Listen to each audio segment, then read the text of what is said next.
अगर आज आप वही कर रहे हैं जो कल किया था, तो कल भी आप वही होंगे जहां आज हैं। असली तरक्की वही है जो आपको कुछ नया करने पर मजबूर करे और आपके डर को चुनौती दे। लोगों की सोच का आपकी मंजिल पर कोई असर नहीं होता जब तक आप खुद को अपने सपनों पर यकीन दिलाते हैं।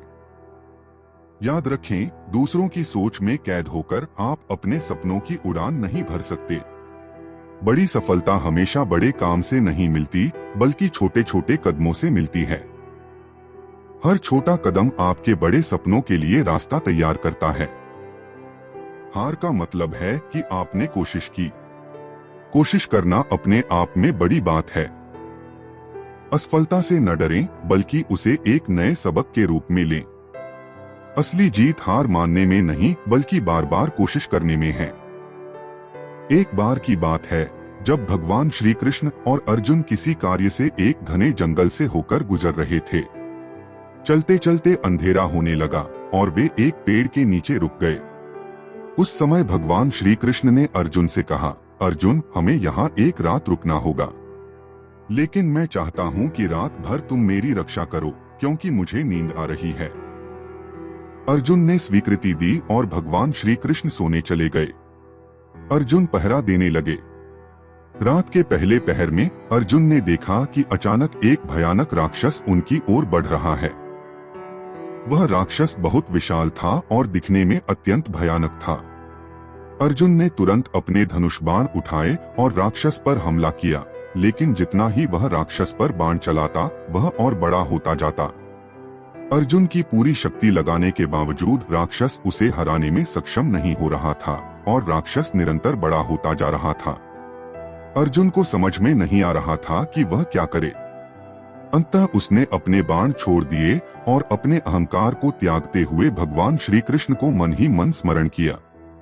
जैसे ही अर्जुन ने श्री कृष्ण को याद किया और अपने अहंकार को त्यागा, वह राक्षस धीरे धीरे छोटा होने लगा और अंत में पूरी तरह से गायब हो गया। सुबह जब श्री कृष्ण जागे तो उन्होंने अर्जुन से पूछा, रात्रि कैसी बीती? अर्जुन ने पूरी घटना का वर्णन किया और पूछा, प्रभु, यह राक्षस कौन था और क्यों इतना बड़ा हो रहा था? श्री कृष्ण मुस्कुराते हुए बोले, अर्जुन, वह राक्षस तुम्हारा अहंकार था। जैसे ही तुम उसे अपने बल और शक्ति से हराने का प्रयास कर रहे थे, वह और बड़ा होता गया। लेकिन जब तुमने विनम्रता और प्रेम से मेरी शरण ली और अपना अहंकार त्याग दिया, तब वह राक्षस समाप्त हो गया। यह राक्षस सभी के भीतर होता है और वह तभी बढ़ता है जब हम उसे अपनी शक्ति से हराने का प्रयास करते हैं। इस कहानी से यह शिक्षा मिलती है कि जीवन में चाहे कितनी भी कठिन परिस्थिति आ जाए, अहंकार के साथ लड़ने के बजाय विनम्रता से काम लेना चाहिए। असली शक्ति हमें तभी मिलती है जब हम अपने अहंकार को त्याग कर भगवान या अपनी आंतरिक सच्चाई की शरण लेते हैं। यही सच्ची विजय का मार्ग है। जीवन में बिना संघर्ष के कुछ भी हासिल नहीं होता। जैसे सोने को तपने के बाद चमक मिलती है, वैसे ही इंसान संघर्ष के बाद ही असली कामयाबी हासिल करता है। हर इंसान में कुछ न कुछ अच्छा होता है। दूसरों की अच्छाई को देखकर आप न केवल उनसे कुछ सीख सकते हैं, बल्कि खुद को भी बेहतर बना सकते हैं। जीवन में दूसरों की अच्छाई को अपनाना ही असली सफलता है। डर हमेशा हमें पीछे खींचता है, लेकिन जब हम अपने डर का सामना करते हैं, तो हमें वो हिम्मत मिलती है जो हमें हमारे सपनों की तरफ बढ़ने में मदद करती है। डर को हराने का सबसे अच्छा तरीका है उसे गले लगाना। जिंदगी का असली मजा तब है जब हम रोज कुछ नया सीखते हैं। नई चीजें सीखना हमें न केवल बौद्धिक रूप से बल्कि व्यक्तिगत रूप से भी मजबूत बनाता है। सीखना कभी खत्म नहीं होना चाहिए। एक बार भगवान श्री कृष्ण अपने भक्तों के साथ द्वारका में थे। उस समय एक निर्धन ब्राह्मण, जो भगवान श्री कृष्ण का बहुत बड़ा भक्त था, अपनी कठिन परिस्थितियों के कारण अत्यंत दुखी था।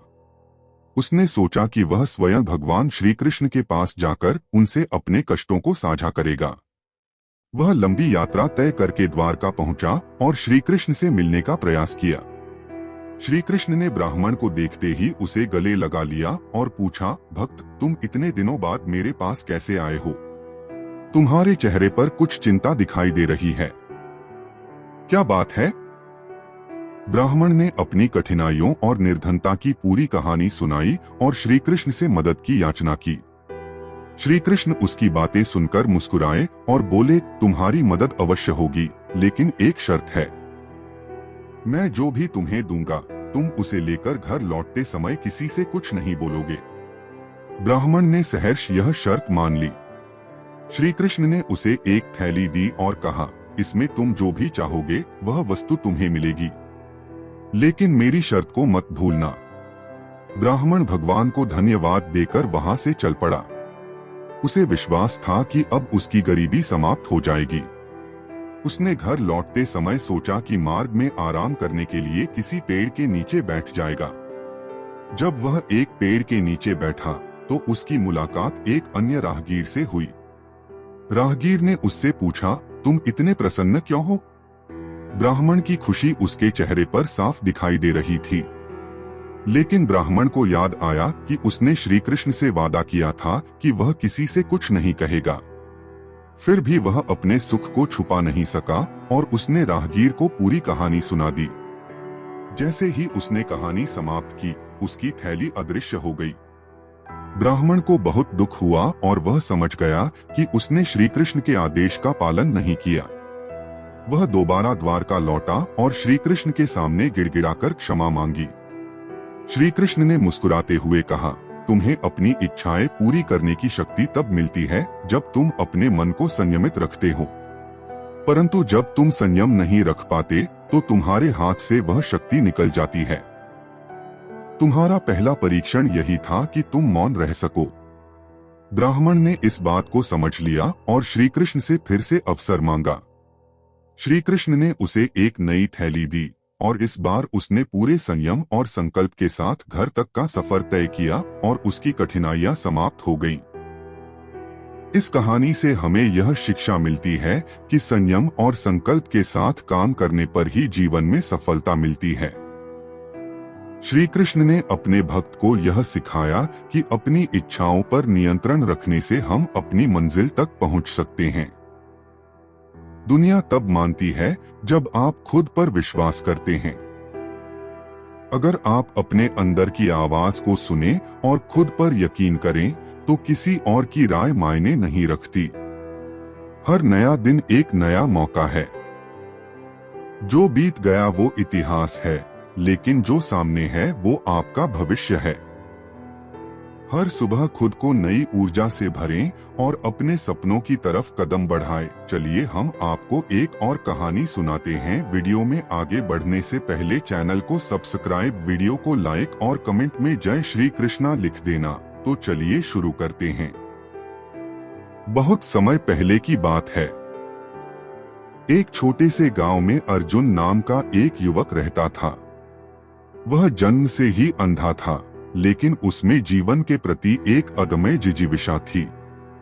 अर्जुन का सपना था कि वह किसी तरह से अपने गांव का नाम रोशन करे। हालांकि उसकी शारीरिक अक्षमता ने उसे कई बार निराश किया, फिर भी उसने कभी हार नहीं मानी। गांव वाले उसे सहानुभूति की दृष्टि से देखते थे, लेकिन अर्जुन के इरादे हमेशा अडिग रहते थे। अर्जुन के माता पिता ने अपनी सामर्थ्य से बढ़कर उसे पढ़ाया। उसे सुनने और स्पर्श से चीजें समझने का कौशल था। उसने पढ़ाई में अपनी सारी मेहनत झोंक दी। उसकी एक आदत थी कि वह हर सुबह उठकर सूरज की ओर मुंह करके खड़ा हो जाता और कहता, मुझे सूरज की रोशनी महसूस तो नहीं होती, पर मैं इसे अपने भीतर महसूस कर सकता हूँ।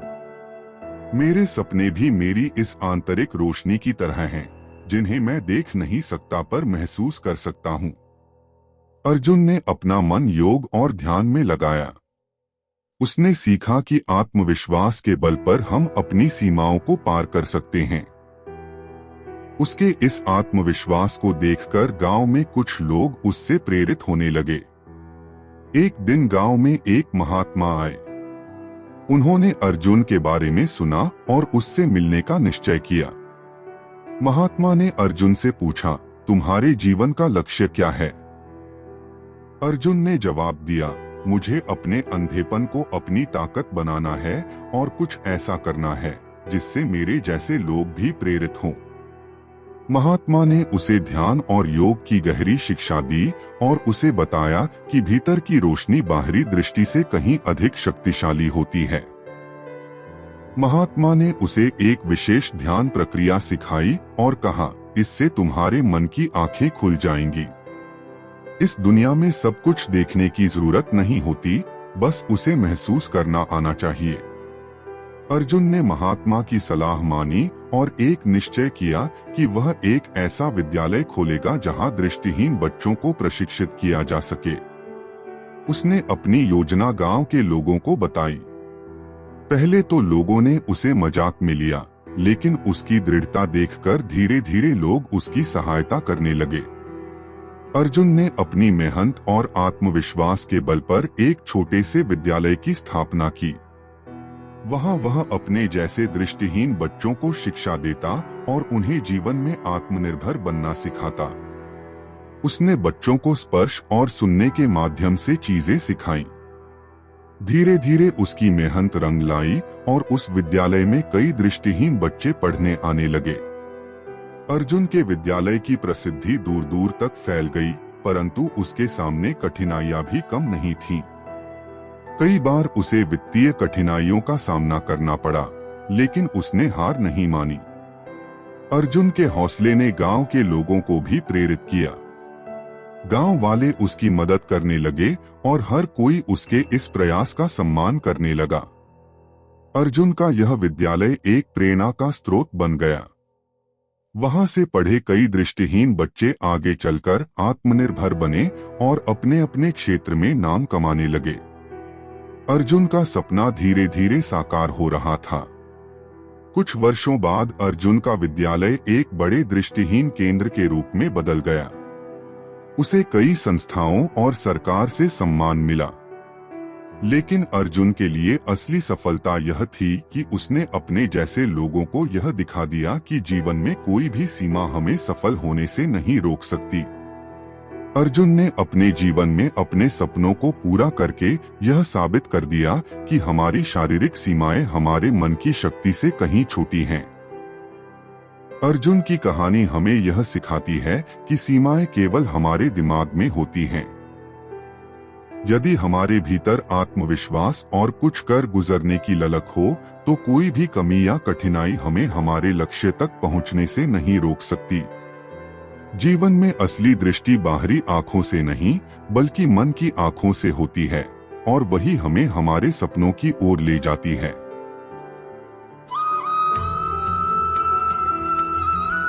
यदि मंजिल न मिले तो रास्ते बदलो, क्योंकि वृक्ष अपनी पत्तियां बदलते हैं, जड़ें नहीं। कामयाब होने के लिए अकेले ही आगे बढ़ना पड़ता है। लोग तो पीछे तब आते हैं जब आप कामयाब होने लगते हैं। खुद की तरक्की में इतना वक्त लगा दो कि किसी दूसरे की बुराई करने का वक्त न मिले। निंदा से घबराकर अपने लक्ष्य को न छोड़े, क्योंकि लक्ष्य प्राप्त होते ही निंदा करने वालों की राय बदल जाती है। किस्मत मौका देती है, लेकिन मेहनत सबको चौंका देती है। जिंदगी एक खेल है, ये आपको तय करना है। आपको खेल बनना है या खिलाड़ी।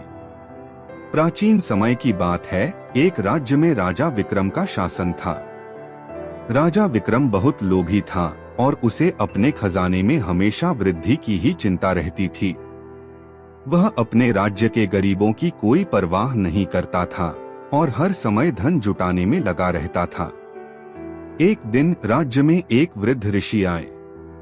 ऋषि के पास अद्भुत ज्ञान था और वे कई राजाओं को सही मार्ग दिखा चुके थे। राजा विक्रम ने ऋषि को देखा तो सोचा कि शायद ये ऋषि कोई चमत्कार करके उसके खजाने को और भी बढ़ा सकते हैं। राजा ने ऋषि से कहा, मुझे अपनी संपत्ति बढ़ाने का कोई तरीका बताइए। मैं चाहता हूँ कि मेरा खजाना कभी खत्म न हो। ऋषि ने मुस्कुराते हुए राजा से कहा, राजन, मैं आपको एक ऐसा मंत्र दे सकता हूँ जो आपको अमर संपत्ति का मार्ग दिखा सकता है, परंतु इसके लिए आपको एक कठिन परीक्षा से गुजरना होगा। क्या आप तैयार हैं? राजा विक्रम ने उत्साह से कहा, हाँ, मैं तैयार हूँ। मुझे कोई भी कठिनाई मंजूर है। ऋषि ने राजा को एक जंगल में 3 वस्त्र ढूंढने की परीक्षा दी। ये वस्त्र थे त्याग का वस्त्र, सेवा का वस्त्र और संतोष का वस्त्र।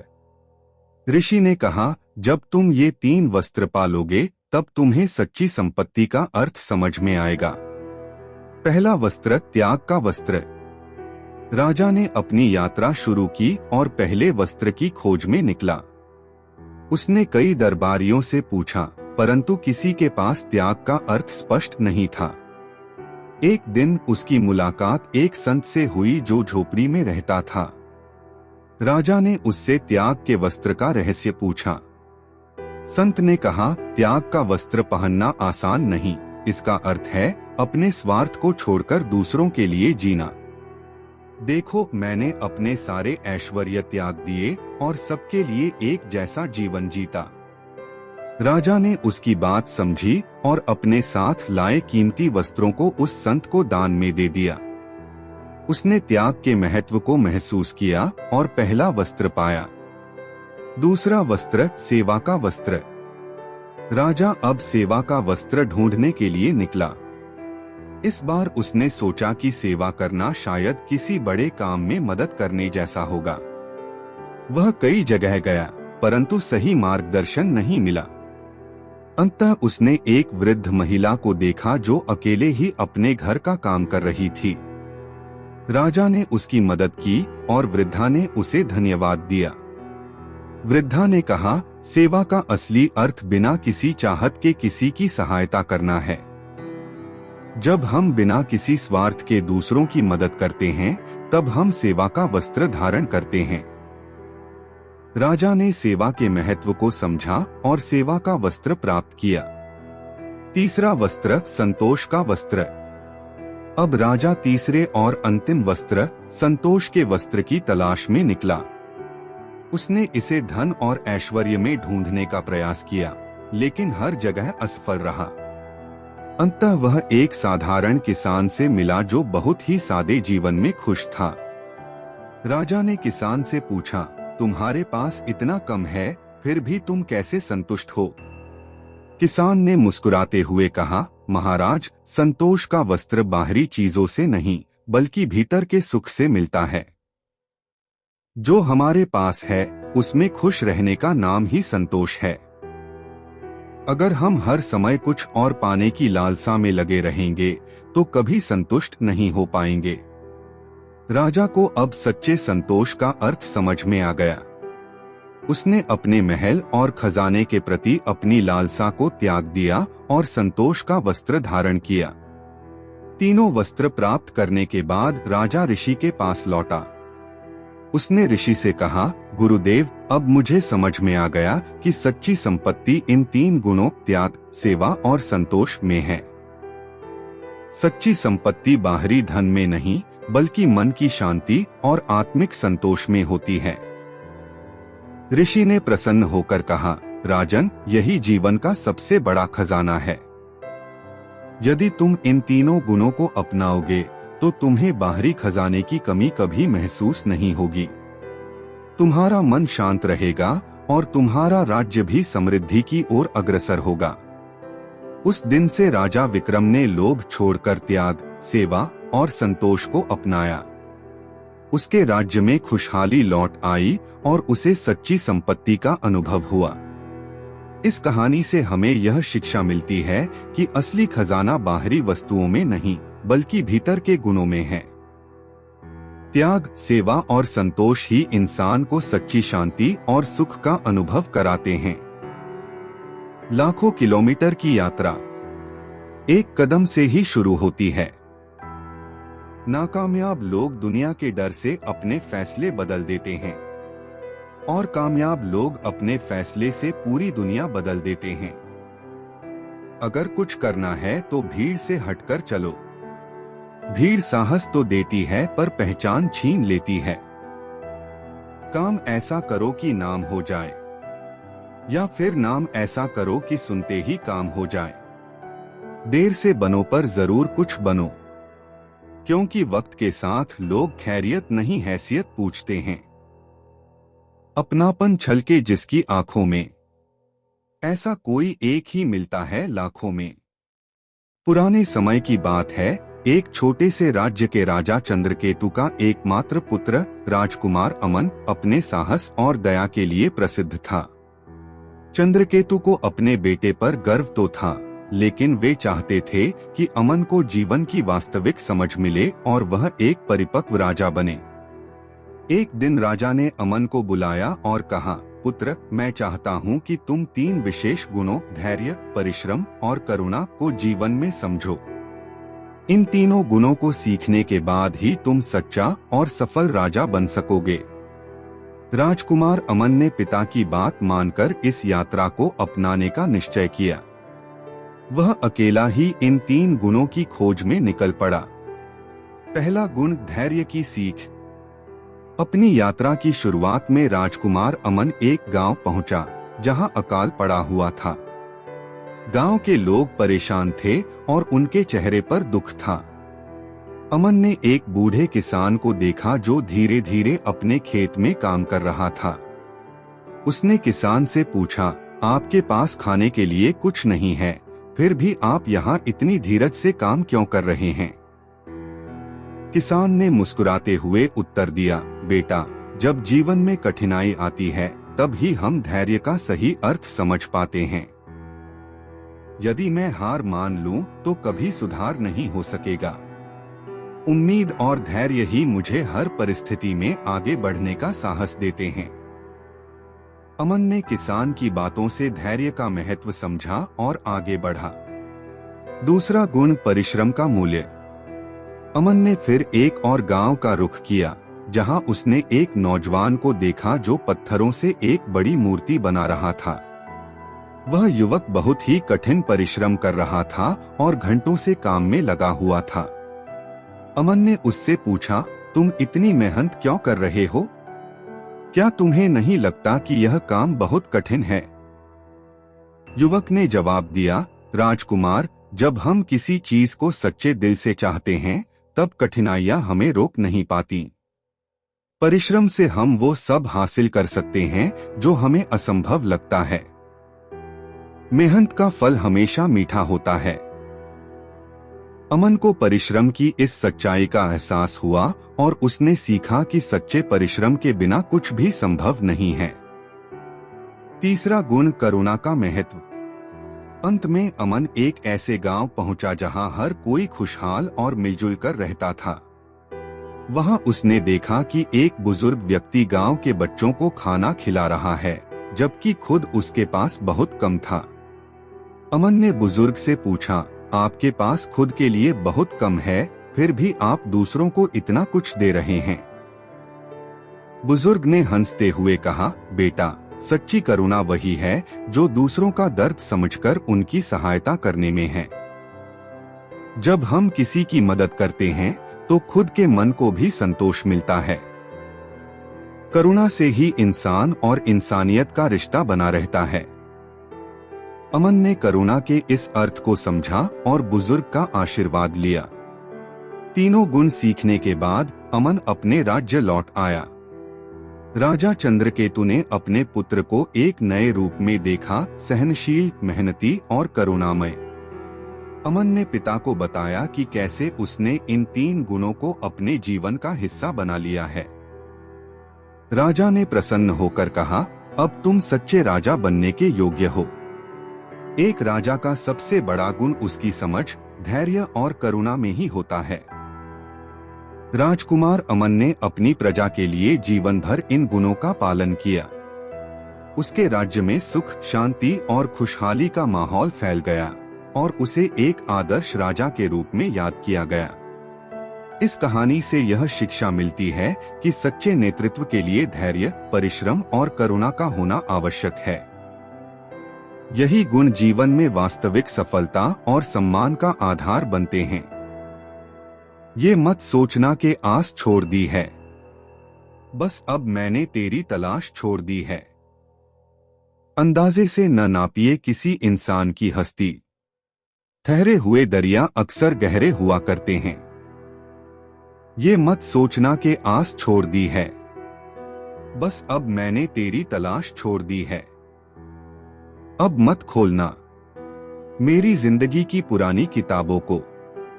जो था वो मैं रहा नहीं, जो हूं वो किसी को पता नहीं। कलह पर विजय पाने के लिए मौन से बड़ा कोई शस्त्र नहीं है। मुस्कुराते इंसान की कभी जेबें टटोलना, हो सकता है उसका रुमाल गिला मिले। आदमी अच्छा था, यह सुनने के लिए आपको मरना पड़ता है। हद से बढ़ जाए ताल्लुक तो गम मिलते हैं, हम इसी वास्ते हर शख्स से कम मिलते हैं। बहुत समय पहले की बात है, एक छोटे से राज्य में एक महात्मा रहते थे, जिन्हें सभी महात्मा सद्गुरु के नाम से जानते थे। उनकी बुद्धिमानी और साधना के लिए लोग दूर दूर से उनके पास आते थे।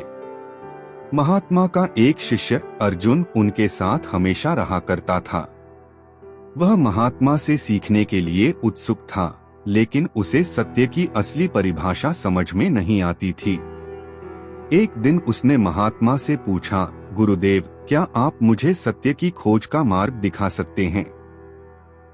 महात्मा ने मुस्कुराते हुए कहा, अर्जुन, सत्य को जानने के लिए तुम्हें कुछ कठिनाइयों से गुजरना होगा।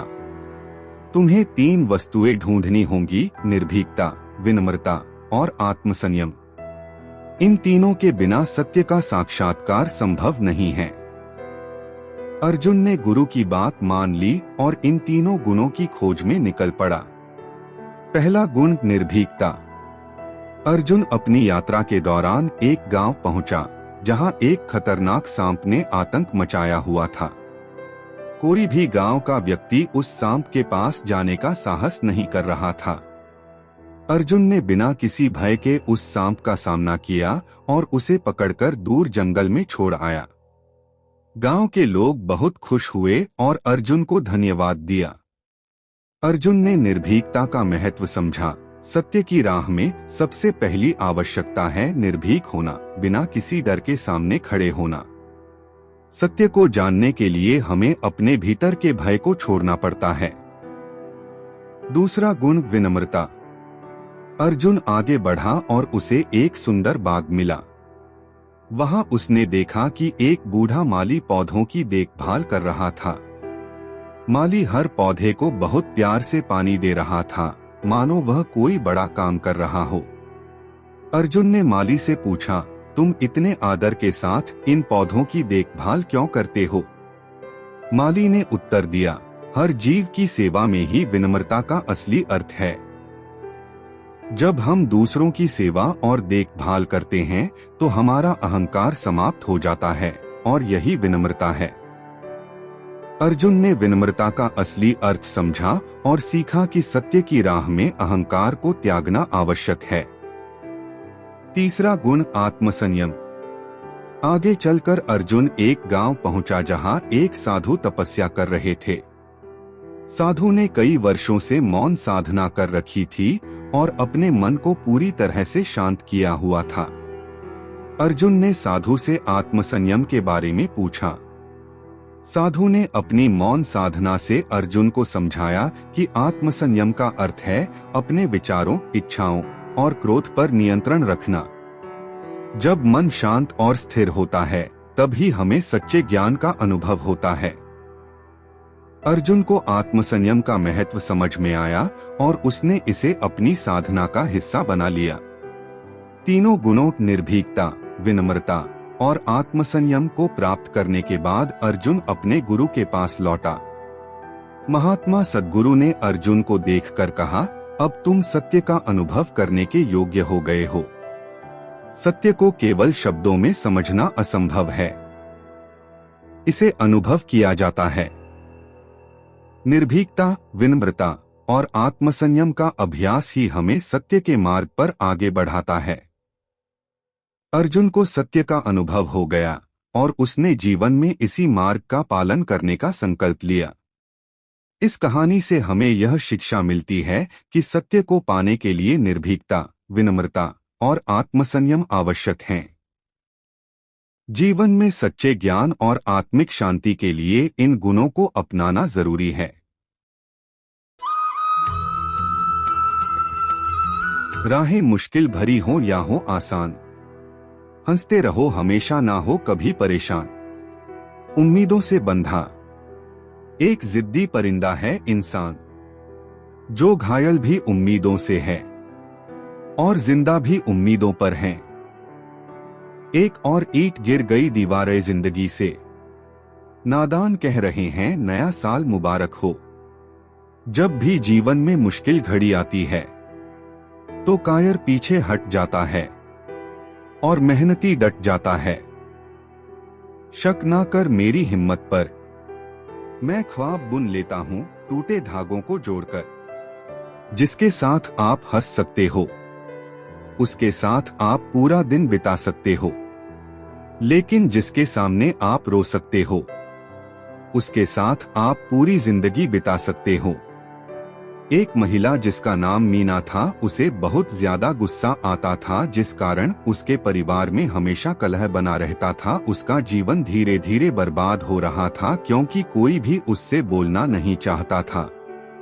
अपनी इस समस्या से वह बहुत ज्यादा परेशान थी। एक दिन उसके घर पर एक ऋषि भिक्षा मांगने के लिए आए। महिला ने ऋषि को अपनी समस्या बताई। तब ऋषि ने महिला को एक दवाई दी और कहा, जब भी गुस्सा आए तब तुम्हें दवाई को अपने मुंह में डाल लेना है और 10 मिनट तक बोलना नहीं है, वरना यह दवा असर नहीं करेगी। महिला ने ऐसा ही किया।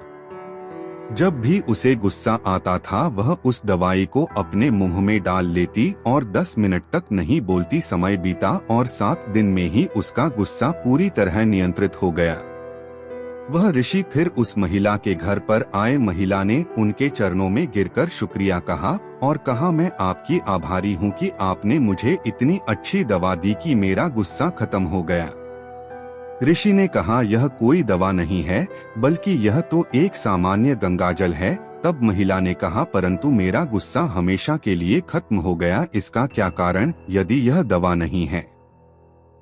तब ऋषि ने बताया कि गुस्सा मानव को बर्बाद करता है, इसलिए हमें उससे बचना चाहिए। इसकी कोई दवाई नहीं है परंतु एक उपचार है। मौन ही मानव जीवन की वह मात्रा एक उपस्थित है जो उसके गुस्से को नियंत्रित कर सकती है। हमें जब भी गुस्सा आए तब हमें चुप हो जाना चाहिए। इस प्रकार गुस्सा अपने आप खत्म हो जाता है। जब मैंने तुम्हें दवाई दी पर तुम्हें लगा कि वह दवाई है, इसलिए तुम उसे लेने के बाद बोला नहीं करती थी। इस प्रकार तुम्हारा गुस्सा धीरे धीरे खत्म हो गया। इस कहानी से हमें यह सीख मिलती है कि मौन ही मानव जीवन की वह उपस्थित है जो क्रोध को नियंत्रित कर सकती है। क्रोधित होना एक अच्छे प्राणी की पहचान नहीं है, मौन रहना एक अच्छे प्राणी की पहचान है। ख्वाब तो सब मीठे देखे थे, ताज्जुब है आंखों का पानी खारा कैसे हो गया। आईना तू बता, क्यों न तुझे तमाशा कहूं। हर आदमी ठहरता है जहां तू खड़ा हुआ। किसी की कदर करनी है तो उसके जीते जी करो, मरने पर तो नफरत करने वाले भी कह देते हैं बंदा बहुत अच्छा था। भगवान से और माँ बाप से दूर रहकर इंसान हमेशा परेशान रहता है। नदी के किनारे पर खड़े रहने से नदी पार नहीं होती, आपको उसे पार करने के लिए उसके अंदर जाना पड़ता है। आखिर क्यों रिश्तों की गलियां इतनी तंग हैं? शुरुआत कौन करे यही सोचकर बात बंद है। एक समय की बात है, कुछ गधे तालाब किनारे घास खा रहे थे। तालाब में हाथी एवं अन्य जानवर स्नान कर रहे थे। यह देख गधों के मन में इच्छा जागी कि हमें भी इसमें नहाना चाहिए। हमारा जीवन बर्बाद है क्योंकि हम हमेशा मेहनत ही करते हैं और लोग हमारा मेहनत करवाने में उपयोग करते हैं। गधों ने तालाब में जाने का मन बनाया और वह तालाब में चले गए। जब वह तालाब के अंदर जाने लगे तब तालाब का स्तर गहरा होने लगा और वह डूबने लगे। स्थिति इतनी ज्यादा बिगड़ गई कि बात उनके प्राण पर बन आई। गधों को चिल्लाता देख एक हाथी उनकी मदद के लिए उनके पास आया और उन्हें तालाब से बाहर खींच लाया। हाथी ने जब उनसे पूछा कि तुम तालाब में क्यों गए थे, तब गधों ने कहा कि हम भी खुद को आजाद देखना चाहते हैं और खुद को खुश देखना चाहते हैं। तुम सभी तालाब में नहा रहे थे, जिसे देख हमारे मन में भी उत्सुकता जागी, इसलिए हम भी तालाब में नहाने के लिए चले गए। फिर हाथी ने कहा, यदि मैं नहीं आता तो आज तुम सभी अपने प्राणों को त्याग देते। हाथी ने उन्हें समझाया कि यदि किसी विषय में हमें जानकारी नहीं है तो हमें उस बारे में जानकारी इकट्ठी करनी चाहिए, तभी हमें किसी प्रकार का कोई निर्णय लेना चाहिए। यदि बिना सोचे समझे कोई प्राणी निर्णय लेता है तो वह मूर्ख ही कहलाएगा। यदि तुम पहले ही तैरने के विषय में किसी से पूछ लेते तो तुम पर यह मुसीबत न आती। इस कहानी से हमें यह सीखने को मिलता है कि जीवन में किसी प्रकार का निर्णय लेने से पहले हमें उस विषय में अधिक ज्ञान इकट्ठा कर लेना चाहिए। बिना जानकारी के किसी कार्य को करना मूर्खता से कम नहीं है, एवं ऐसा करने वाला व्यक्ति मूर्ख ही कहलाएगा। दुनिया का सबसे मुश्किल काम, अपनों में अपनों को ढूंढना। कुछ रिश्तों के नाम नहीं होते, कुछ रिश्ते नाम के ही होते हैं। मैंने अपनी जिंदगी में सारे महंगे सबक सस्ते लोगों से ही सीखे हैं। रो रो कर ढूंढा करोगे एक दिन मेरे जैसे तंग करने वाले को, चले जाएंगे हम एक दिन किसी खूबसूरत कफन का नसीब बनकर। जिंदगी की सबसे बड़ी खुशनसीबी ये है कि जब हम रूठ जाए तो कोई मनाने वाला हो। जो इंसान यह कहता है मैंने जीवन में कभी गलती नहीं की, तब समझ लेना कि उस इंसान ने कभी कुछ नया करने की कोशिश ही नहीं की। ख्वाहिशें कम हो तो पत्थरों पर भी नींद आ जाती है, वरना मखमल का बिस्तर भी चुभता है। एक बच्चा जो कि भेड़े चराने का काम किया करता था, वह रोजाना भेड़े चराने जाया करता था। उसके घर से दूर कहीं एक चमकता सुनहरे रंग का घर दिखाई देता था, जिसे लड़का बहुत उत्सुकता से देखता था। लड़का उस घर में एक बार जाना चाहता था। उसे लगता था कि उसका घर बेकार है और वही घर सबसे सुंदर है। एक बार लड़के के पिता ने कहा कि मैं भेड़े चराने जाऊंगा, तुम घर पर रहना। लड़के को मौका मिला और वह अपने घर को छोड़कर वह सुनहरे घर की दिशा की ओर चल पड़ा। घर जितना पास लग रहा था वह उतना था नहीं। सुबह से चलते चलते शाम हो गई, उसे वह घर तो नहीं मिला, परंतु वह एक ऐसे घर में पहुंच गया जहां की खिड़कियां टूटी हुई थी एवं फर्श नहीं था। लड़के ने उस घर का दरवाजा खटखटाया, तब उसी की उम्र का एक लड़का बाहर आया। लड़के ने बताया कि मैं एक सुनहरे घर की तलाश कर रहा हूँ। दूर से देखने पर तुम्हारा घर ही सुनहरे रंग का दिखाई देता है, पर तुम्हारा घर वैसा नहीं है जैसी मैंने कल्पना करी थी। तभी वह लड़का जो कि अभी घर से निकला था, उसने बताया कि मेरे घर के पीछे एक पहाड़ी है और वहीं पर सूर्य अस्त होता है, इसलिए वह दूर से चमकने पर सुनहरा दिखाई देता है। वह गरीब लड़का बताता है कि मेरा घर बहुत ही ज्यादा टूटा हुआ है। मैं पहाड़ी पर बने उस सुंदर घर में एक बार जाना चाहता हूँ, जो कि मुझे बहुत ज्यादा सुंदर लगता है। तब उस लड़के को एहसास हुआ कि वह घर तो मेरा ही है। मैं खुद को दूसरों समझता हूँ, मेरे जैसी जिंदगी जीना किसी का सपना है। उसे खुद की सोच पर बहुत पछतावा हुआ। इस कहानी से हमें यह सीखने को मिलता है कि ईश्वर ने जो आपको दिया है वह बहुमूल्य है, उसकी तुलना किसी से ना करें। आपके जैसा जीवन जीना भी किसी का सपना हो सकता है। यकीन ना हो तो पब्लिक प्लेस में जाकर लाचार लोगों को देख सकते हैं, जिन्हें 2 वक्त का भोजन भी नसीब नहीं है।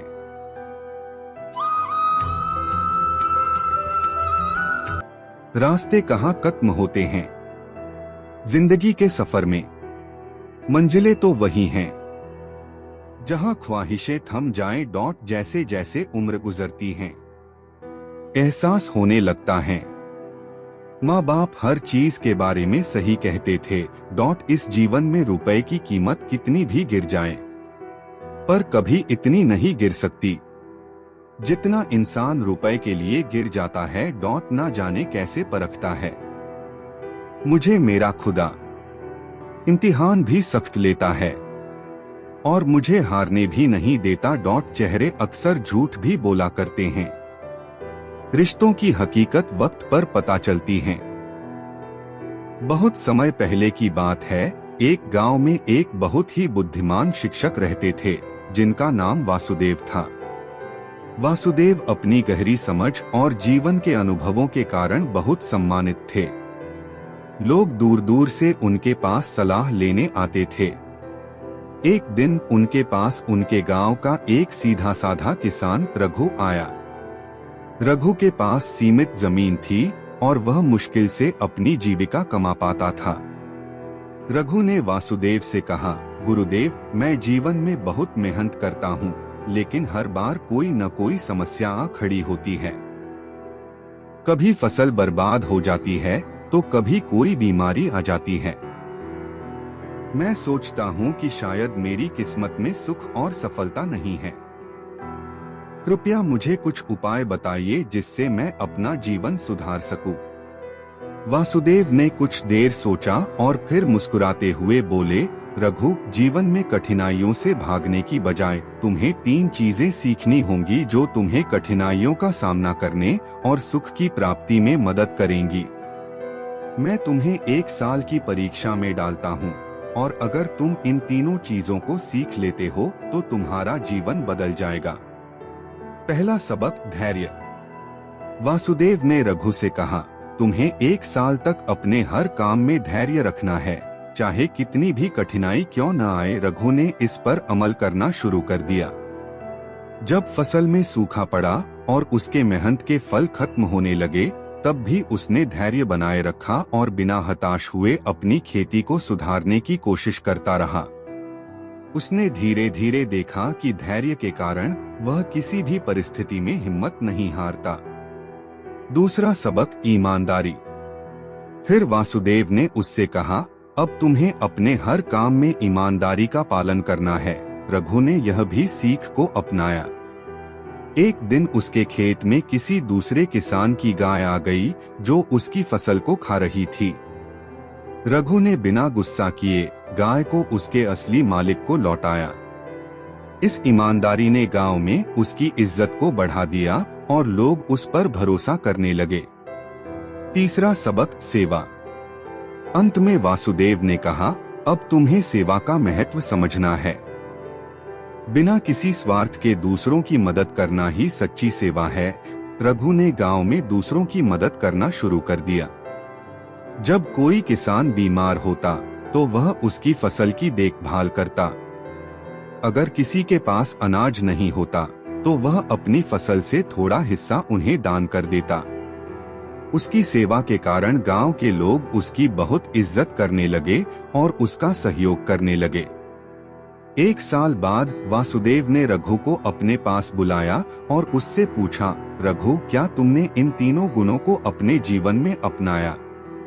रघु ने उत्तर दिया, गुरुदेव, धैर्य ने मुझे किसी भी परिस्थिति में हिम्मत बनाए रखने की ताकत दी, ईमानदारी ने मेरे लिए लोगों के दिलों में सम्मान जगाया और सेवा ने मुझे सच्चे सुख का अनुभव कराया।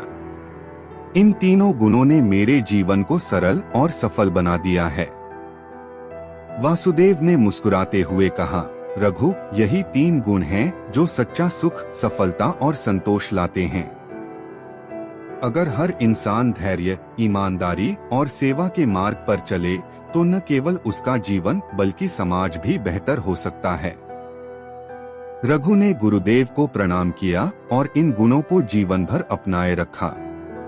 उसकी इस नई सोच और जीवन के प्रति सकारात्मक दृष्टिकोण के कारण उसकी फसलें भी अच्छी होने लगीं और धीरे धीरे वह अपने गांव का सबसे सफल और सुखी किसान बन गया। उसकी कहानी लोगों के लिए एक प्रेरणा बन गई जो बताती है कि सच्ची सफलता बाहरी संसाधनों से नहीं बल्कि भीतर के गुणों से मिलती है।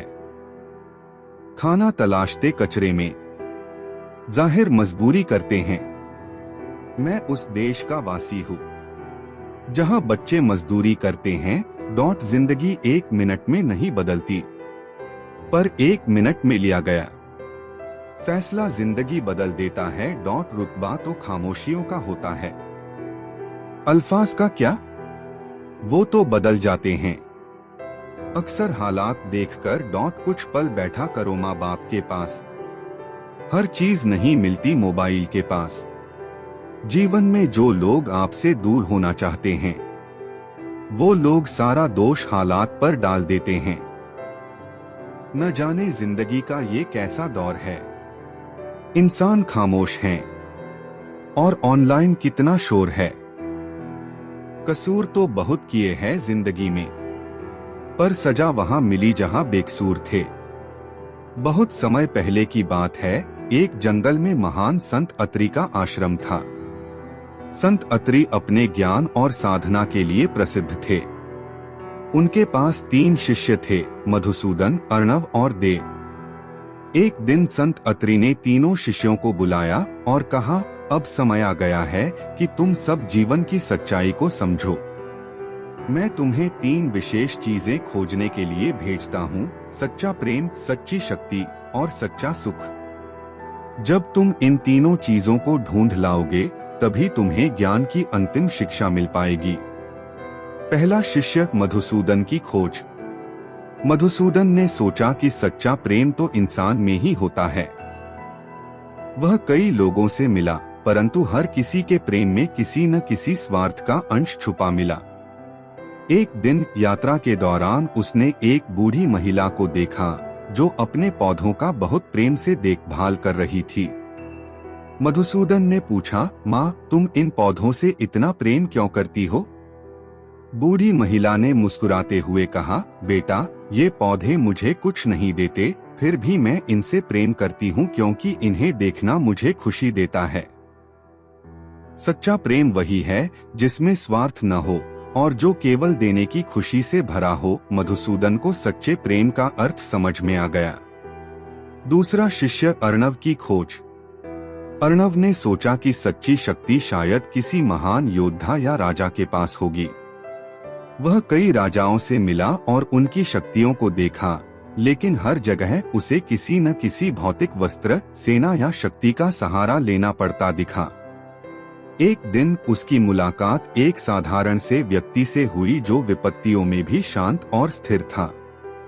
अर्णव ने उससे पूछा, तुम्हारी यह शांति और सहनशीलता कैसे है?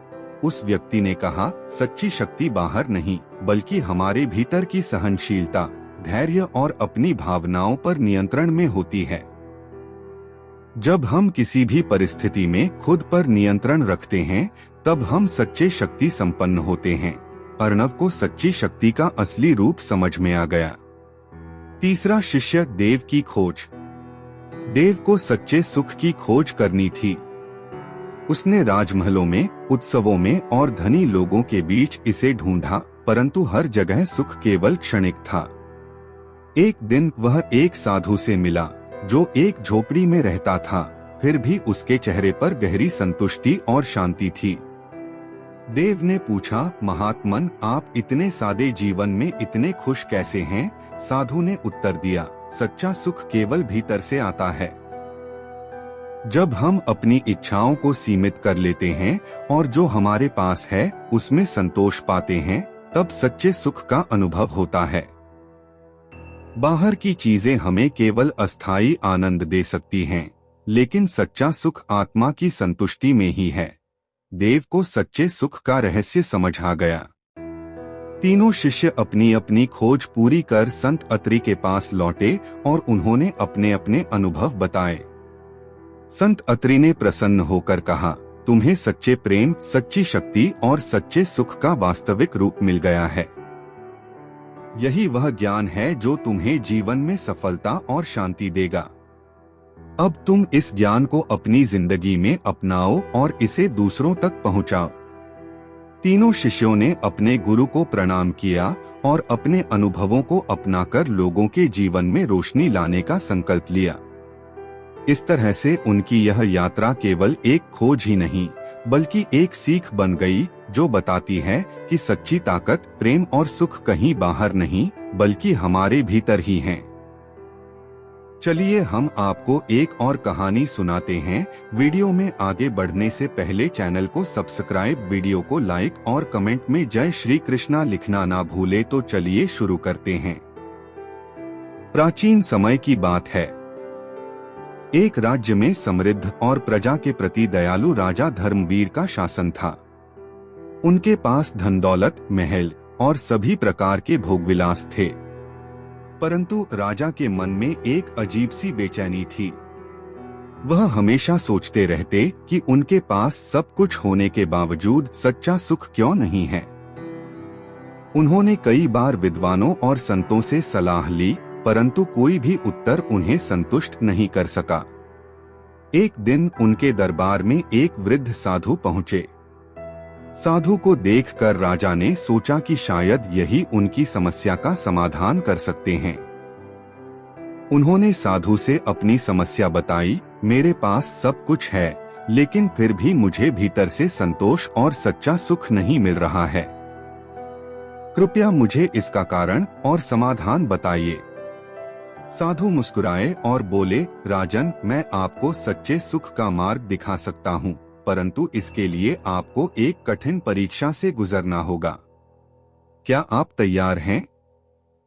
राजा ने उत्साह से कहा, हाँ गुरुदेव, मैं तैयार हूँ। साधु ने राजा से कहा, तुम्हें सच्चे सुख की प्राप्ति के लिए 3 कार्य करने होंगे। पहले, तुम्हें अपने महल के सारे कीमती गहने, सोना चांदी और धनों को प्रजा में बांट देना होगा। दूसरा, तुम्हें अपने सबसे प्रिय वस्त्रों का त्याग करना होगा और केवल साधारण वस्त्र पहनकर आम प्रजा की तरह रहना होगा। तीसरा, 1 महीने तक तुम्हें किसी दूर गांव में एक साधारण किसान के साथ रहकर उनकी तरह मेहनत करनी होगी। राजा के लिए यह तीनों कार्य कठिन थे, लेकिन उन्होंने अपने सुख की तलाश के लिए इन्हें स्वीकार कर लिया। राजा ने अपनी सारी संपत्ति और आभूषण प्रजा में बांट दिए। उन्होंने देखा कि कैसे उनके धन से गरीब लोगों की जिंदगी बदल गई, उनके चेहरों पर मुस्कान आ गई। राजा को पहली बार इस त्याग में एक अनोखी खुशी का अनुभव हुआ। उनके मन में संतोष का एक नया भाव जागृत हुआ।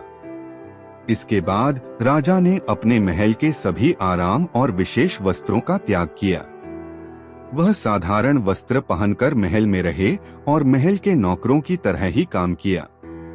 अब उन्हें किसी विशेष की इच्छा नहीं रही। राजा को इस साधारण जीवन में शांति महसूस होने लगी। उन्हें समझ में आया कि सच्ची खुशी अपने बाहरी वस्त्रों और तामझाम में नहीं, बल्कि अपने मन की सरलता में है। राजा ने साधु के बताए अनुसार 1 महीने तक एक गरीब किसान के साथ उसके खेत में काम किया। उन्होंने खेती का सारा कठिन कार्य किया, हल चलाना, पानी भरना, मिट्टी को जोतना और फसल की देखभाल करना। मेहनत के बाद किसान के साथ वह साधारण भोजन करते। यह कठिन परिश्रम राजा के लिए नई बात थी, परंतु इस मेहनत में जो संतोष और आनंद था, वह पहले कभी नहीं मिला था। एक दिन किसान ने राजा से कहा, महाशय, जब हम मेहनत से अपनी रोजी कमाते हैं और दूसरों की सहायता करते हैं, तब हमें सच्चा सुख मिलता है। सुख पाने के लिए बहुत अधिक की जरूरत नहीं होती, केवल संतोष की जरूरत होती है। 1 महीने के बाद राजा वापस महल में लौटे। अब उनका मन पहले की तुलना में अधिक शांत और संतुष्ट था। उन्होंने साधु के सामने जाकर सिर झुकाया और बोले, गुरुदेव, मैंने सच्चे सुख को पा लिया है। यह सुख बाहरी चीजों में नहीं, बल्कि त्याग, सरलता और मेहनत में है। सच्चा सुख तब आता है जब हम दूसरों की भलाई के लिए कुछ करते हैं, जब हम स्वयं को अपनी इच्छाओं और अहंकार से मुक्त कर देते हैं। साधु ने प्रसन्न होकर कहा, राजन, यही जीवन का वास्तविक ज्ञान है। सुख बाहर नहीं, बल्कि भीतर है। जो इंसान अपने मन को शांत रखता है, दूसरों की भलाई में अपने सुख को देखता है, वही सच्चा सुखी है। उस दिन के बाद राजा धर्मवीर ने अपने जीवन में इस सीख को अपना लिया। उन्होंने राजकाज चलाते समय अपनी प्रजा की भलाई को सर्वोच्च प्राथमिकता दी और अपनी इच्छाओं को सीमित कर दिया। उनके राज्य में सुख शांति का वातावरण फैल गया और वे स्वयं भी सच्चे सुख का अनुभव करते हुए अपने जीवन को एक नई दिशा में ले गए। इस कहानी से हमें यह शिक्षा मिलती है कि सच्चा सुख हमारे भीतर के संतोष, त्याग और दूसरों की भलाई में निहित होता है और उसे पाने के लिए बाहरी साधनों की नहीं बल्कि एक सच्चे और शांत मन की आवश्यकता होती है।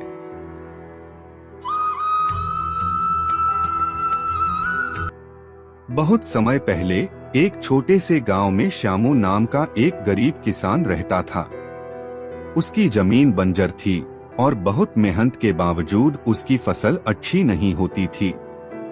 श्यामू दिन रात अपने खेत में मेहनत करता, लेकिन उसकी मेहनत का फल कभी भी उसे संतोषजनक नहीं मिलता था।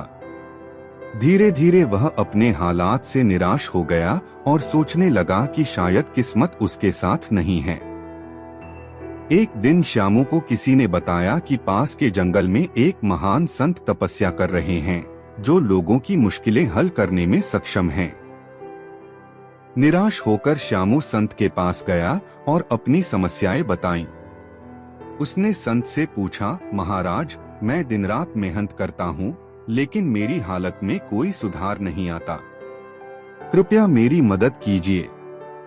संत ने कुछ देर विचार किया और फिर मुस्कुराते हुए बोले, श्यामू, मैं तुम्हारी मदद कर सकता हूँ, लेकिन इसके लिए तुम्हें एक कठिन संकल्प लेना होगा। इस संकल्प में तुम्हारी भलाई छिपी है, लेकिन यह केवल तुम्हारी लगन और विश्वास पर निर्भर करेगा। श्यामू ने कहा, गुरुदेव, मैं आपकी हर आज्ञा का पालन करने को तैयार हूँ। आप जो कहेंगे मैं वही करूँगा। संत ने कहा, ठीक है, मैं तुम्हें एक विशेष मंत्र दूंगा। तुम्हें इस मंत्र का जप रोजाना सुबह सूरज उगने से पहले करना होगा और उसके बाद अपने खेत में जाकर 1 घंटे तक बिना रुके मेहनत करनी होगी। यह संकल्प 1 साल तक करना होगा और इस बीच कभी इसे तोड़ना नहीं। याद रखना, तुम्हारी फसल पर कैसा भी संकट आए, तुम अपने संकल्प से पीछे नहीं हटोगे। श्यामू ने संत का दिया हुआ मंत्र ग्रहण किया और संकल्प लेकर अपने गांव लौट आया। अगले ही दिन से उसने मंत्र का जप शुरू किया और सूरज उगने से पहले ही अपने खेत में मेहनत करने लगा। रोज सुबह वह बिना थके और बिना रुके खेत में 1 घंटा काम करता। चाहे बारिश हो, तेज धूप हो या ठंडी हवा चल रही हो, उसने अपना संकल्प कभी नहीं तोड़ा। धीरे धीरे एक अद्भुत बदलाव आने लगा। उसकी जमीन में उर्वरता बढ़ने लगी और फसलें हरी भी होकर लहलहाने लगीं।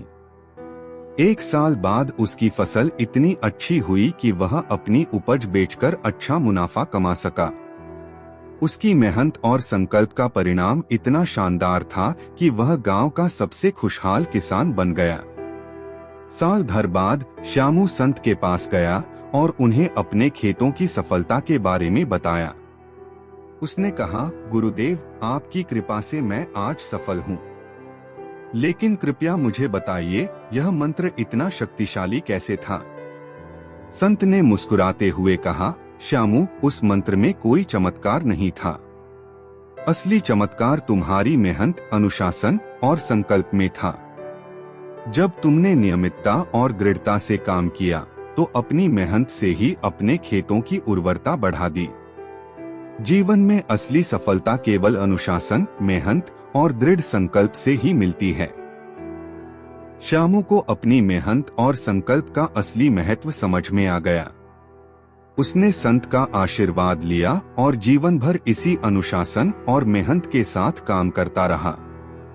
उसकी कहानी गांव में एक प्रेरणा बन गई और लोग उसे याद करने लगे, जो बताती थी कि असली जादू किसी मंत्र में नहीं बल्कि हमारी मेहनत और संकल्प में छुपा होता है। चलिए हम आपको एक और कहानी सुनाते हैं। वीडियो में आगे बढ़ने से पहले चैनल को सब्सक्राइब, वीडियो को लाइक और कमेंट में जय श्री कृष्णा ना भूले। तो चलिए शुरू करते हैं। बहुत समय पहले एक छोटे से गांव में काशी नाम का एक कुशल मूर्तिकार रहता था। उसकी बनाई हुई मूर्तियां इतनी सुंदर और जीवंत होती थीं कि लोग उन्हें देखते ही मोहित हो जाते थे। काशी की एक इच्छा थी, वह ऐसी मूर्ति बनाए जो देखने वालों को केवल सुंदरता ही नहीं बल्कि शांति और सच्ची प्रेरणा भी दे।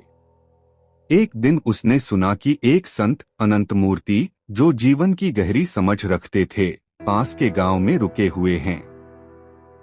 काशी संत से मिलने गया और उनसे कहा, गुरुदेव, मैं चाहता हूं कि मेरी मूर्तियां सिर्फ खूबसूरत न हो बल्कि उनमें सच्ची शांति और आत्मिक प्रेरणा भी झलके। मुझे कृपया इसका रहस्य बताइए। संत अनंत मूर्ति ने उसकी बात ध्यान से सुनी और बोले, काशी, मैं तुम्हें इस कला का रहस्य बताऊंगा, लेकिन पहले तुम्हें मेरी एक परीक्षा पास करनी होगी। अगर तुम यह परीक्षा पास कर लोगे तो तुम्हारे हाथों में एक नई शक्ति आ जाएगी, जिससे तुम्हारी मूर्तियां अद्वितीय बन जाएंगी। काशी ने तत्परता से हामी भर दी।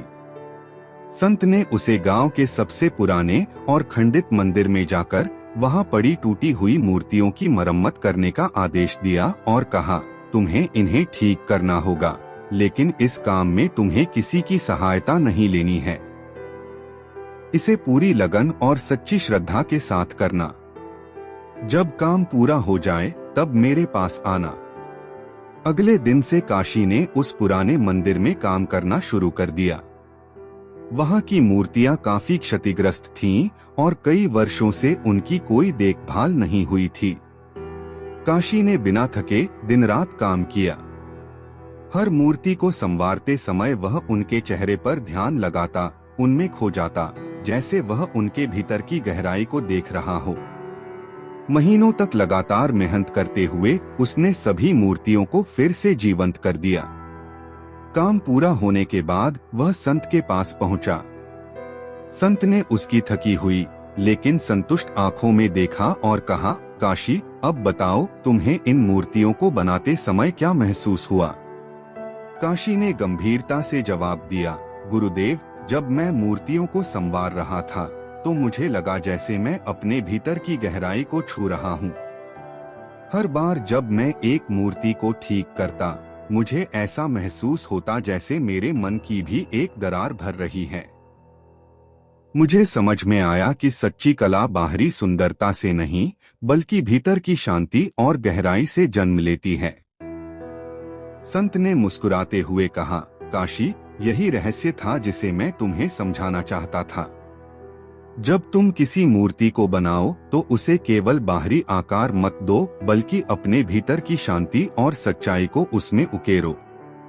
जब कलाकार अपनी आत्मा की गहराई से जुड़कर कला का निर्माण करता है तो उसकी रचनाएं लोगों के दिलों को छू जाती हैं।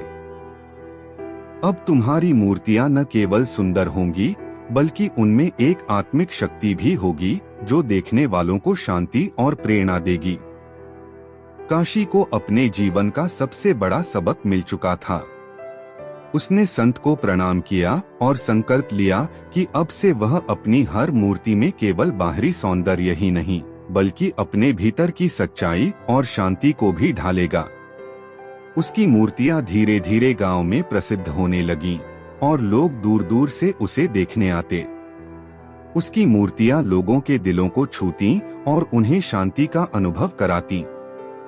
उस दिन के बाद से काशी की कला में एक नई जीवंतता आ गई। उसकी यह कहानी कला के क्षेत्र में एक प्रेरणा बन गई जो हमें यह सिखाती है कि सच्ची रचना वही है जिसमें रचनाकार अपनी आत्मा की गहराई को व्यक्त कर सके। बहुत समय पहले एक राज्य में सच्चिदेव नाम का एक राजा था जो अपने राज्य में शांति और समृद्धि लाने के लिए जाना जाता था। उसका एकमात्र पुत्र राजकुमार सूर्यभान युवा, साहसी और बुद्धिमान था, लेकिन उसने कभी जीवन की कठिनाइयों का सामना नहीं किया था। राजा चाहता था कि सूर्यभान राज्य का उत्तराधिकारी बने, पर उसने महसूस किया कि उसके पुत्र को अभी जीवन के सच्चे अनुभवों और धैर्य की समझ नहीं थी। इसलिए उसने राजकुमार के लिए एक कठिन परीक्षा की योजना बनाई। राजा ने राजकुमार को बुलाया और कहा, पुत्र, मैं चाहता हूँ कि तुम 3 ऐसी वस्तुएं ढूंढकर लाओ जो राज्य और तुम्हारे भविष्य के लिए मूल्यवान हो। लेकिन यह इतना आसान नहीं होगा। तुम्हें इन वस्तुओं को ढूंढने के लिए कई परीक्षाओं से गुजरना पड़ेगा। पहली वस्तु थी सच्चा सुख। सूर्यभान ने सोचा कि यह कोई बेशकीमती रत्न या खजाना होगा जो उसे कहीं छुपा मिलेगा। उसने कई दिनों तक खजानों और अमीरों के बीच ढूंढा, लेकिन कहीं सच्चा सुख नहीं मिला। अंततः थकाहारा वह एक गांव में पहुंचा, जहां उसने देखा कि एक गरीब किसान अपने परिवार के साथ छोटी छोटी चीजों में खुशियां मना रहा है। राजकुमार ने किसान से पूछा, तुम्हारे पास इतना कम है, फिर भी तुम खुश हो, ऐसा कैसे? किसान ने मुस्कुराते हुए कहा, सच्चा सुख किसी चीज में नहीं बल्कि संतोष में होता है। मैं अपनी जरूरतों को सीमित रखता हूँ और अपने परिवार के साथ समय बिताता हूँ। यही मेरे लिए सच्चा सुख है। राजकुमार को समझ में आ गया कि सच्चा सुख धन दौलत में नहीं बल्कि संतोष में है। उसने इस ज्ञान को अपनी पहली वस्तु मानकर अपने हृदय में बसा लिया। दूसरी वस्तु थी सच्ची मित्रता। सूर्यभान ने कई लोगों से मित्रता करने की कोशिश की, लेकिन सभी लोग उसका साथ उसके धन और पद के कारण ही चाहते थे। एक दिन यात्रा के दौरान उसकी मुलाकात एक निर्धन लेकिन ईमानदार व्यक्ति से हुई जो जंगल में रहता था। राजकुमार ने उसकी ईमानदारी और दयालुता को देखकर उसकी मित्रता चाही। वह व्यक्ति बिना किसी स्वार्थ के राजकुमार के हर कठिनाई में साथ रहा। सूर्यभान को तब समझ आया कि सच्ची मित्रता स्वार्थ से मुक्त और निस्वार्थ प्रेम में होती है। उसने उस ईमानदार व्यक्ति को अपना सच्चा मित्र माना और उसे अपने साथ राज्य में ले गया। तीसरी और अंतिम वस्तु थी सच्चा ज्ञान। सूर्यभान ने कई विद्वानों से यह जानने की कोशिश की कि सच्चा ज्ञान क्या है, लेकिन सबके जवाब उसे संतोषजनक नहीं लगे। एक दिन उसकी मुलाकात एक वृद्ध साधु से हुई जो वर्षों से तपस्या में लीन थे। राजकुमार ने उनसे सच्चे ज्ञान का अर्थ पूछा। साधु ने गहरे स्वर में उत्तर दिया, सच्चा ज्ञान वही है जो तुम्हारे भीतर का अंधकार मिटा दे और तुम्हें खुद की पहचान कराए। इसका मतलब केवल बाहरी चीजों को जानना नहीं, बल्कि आत्मा की गहराइयों में जाकर खुद को पहचानना है। सूर्यभान ने साधु के इन शब्दों को गहराई से महसूस किया और सच्चे ज्ञान के महत्व को समझा।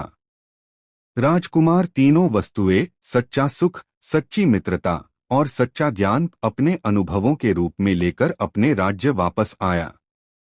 उसने राजा को अपने अनुभव बताए और कहा, पिता, मैंने ये तीनों वस्तुएं ढूंढ ली हैं और अब मुझे समझ में आ गया है कि एक शासक के रूप में मुझे अपनी प्रजा के प्रति कैसा होना चाहिए। राजा सच्चिदेव अपने पुत्र की इस समझ से अत्यंत प्रसन्न हुए और कहा, पुत्र, अब तुम राज्य की बागडोर संभालने के योग्य हो। इन 3 गुणों के साथ तुम प्रजा का भला करोगे और एक न्यायप्रिय शासक बनोगे।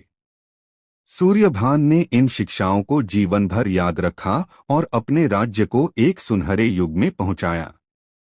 उसकी कहानी यह सिखाती है कि असली खजाना बाहर नहीं बल्कि हमारे भीतर के अनुभवों और संबंधों में होता है।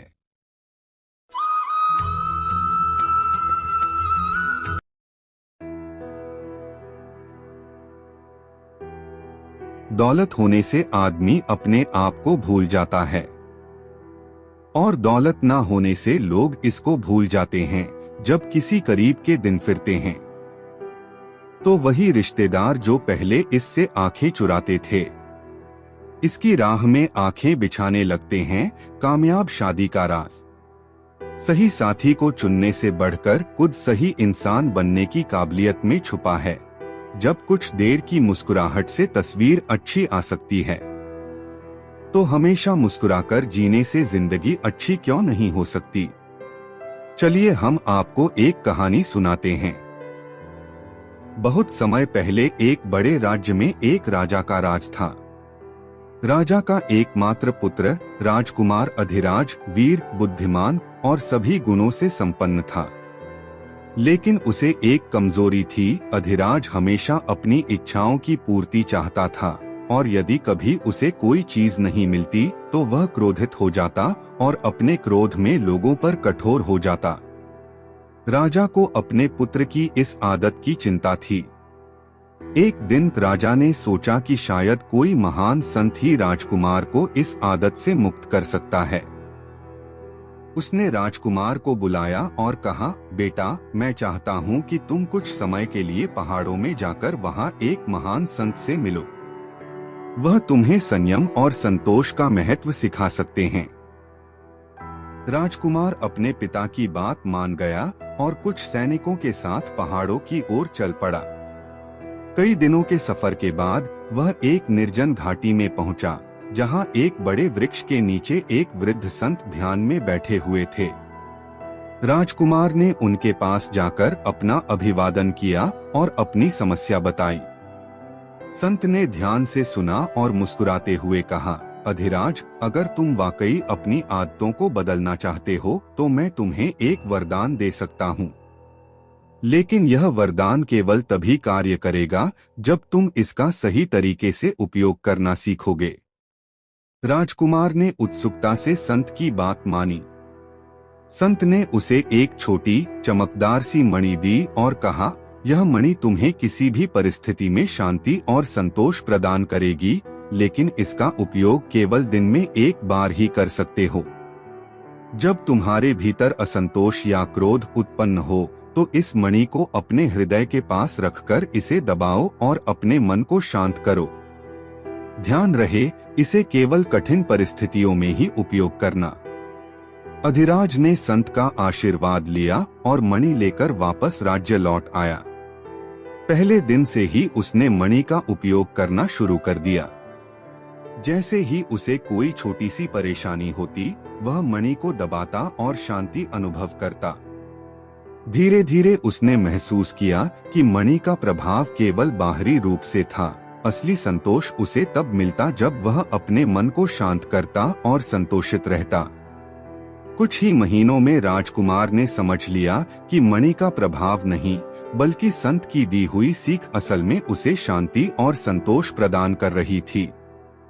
वह अब किसी भी परिस्थिति में क्रोधित नहीं होता था और बिना मणि का उपयोग किए ही वह अपनी भावनाओं को नियंत्रित कर सकता था। कुछ समय बाद संत ने राजकुमार को फिर से मिलने के लिए बुलाया। राजकुमार ने उनके सामने मणि रख दी और कहा, गुरुदेव, अब मुझे आपकी इस मणि की आवश्यकता नहीं। आप ही असल में मेरे सच्चे संतोष का कारण हैं। आपने मुझे आत्मशांति की असली ताकत सिखाई है।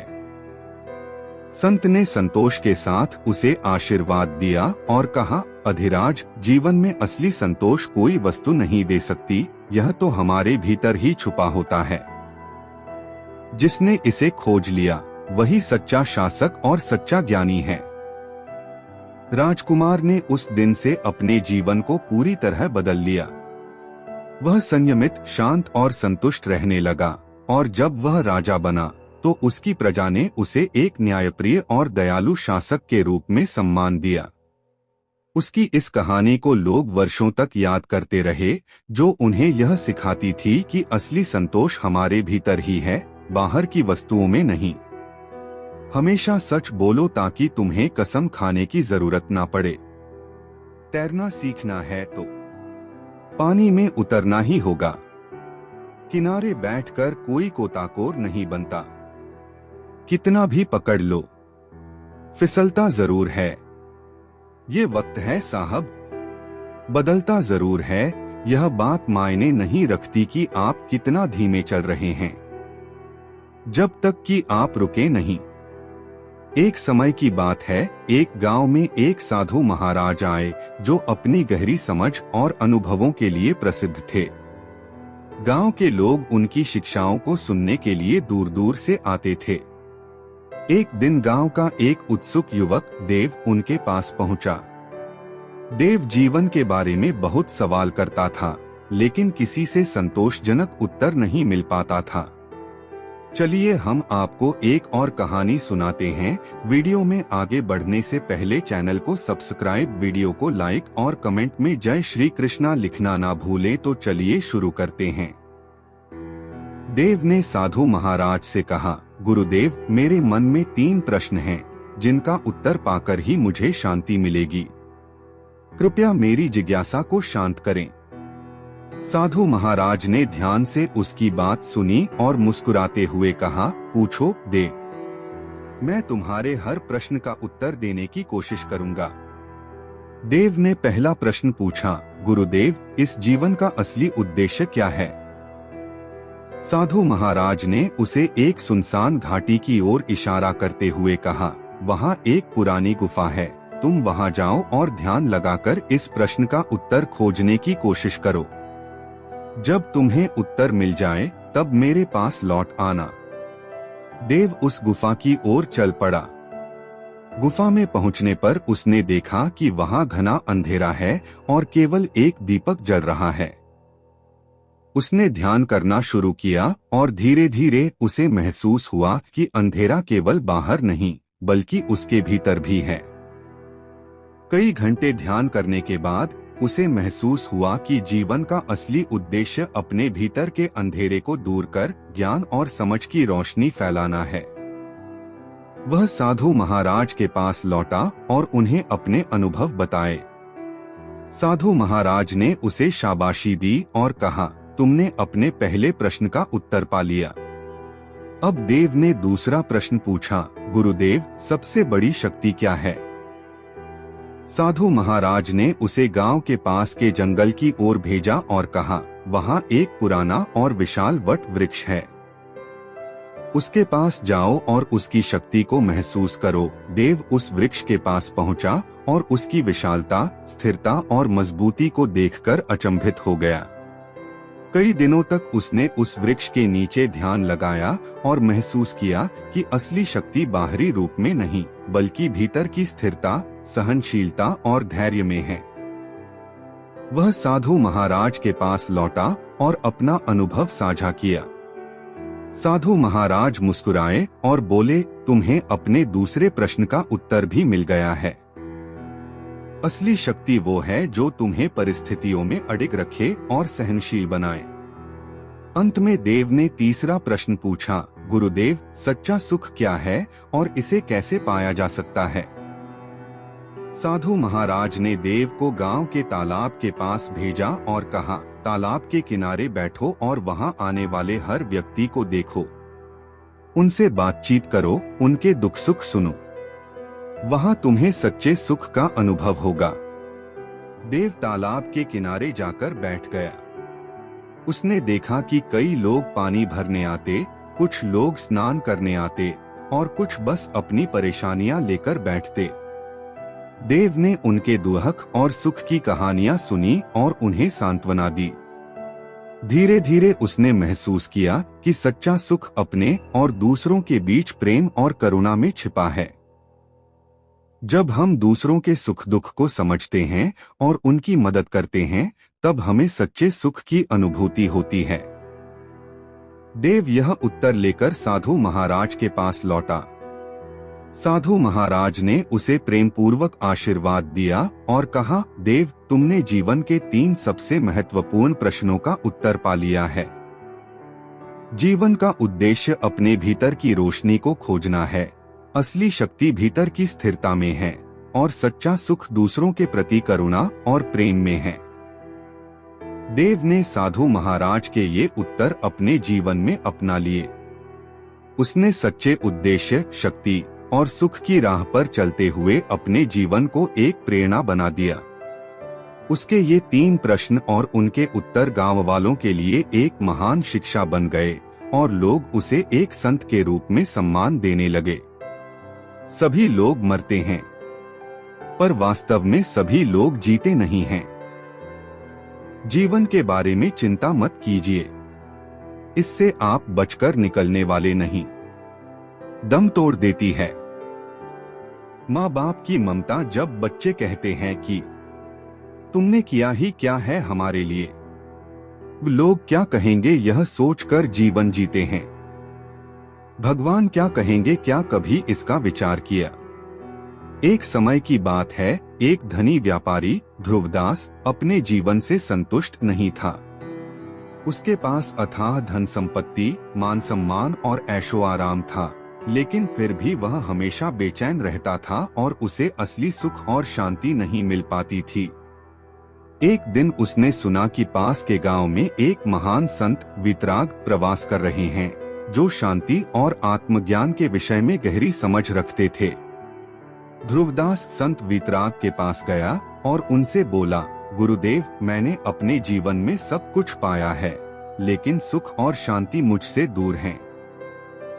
कृपया मुझे वह राह दिखाइए जिससे मैं सच्चा सुख और शांति पा सकूं।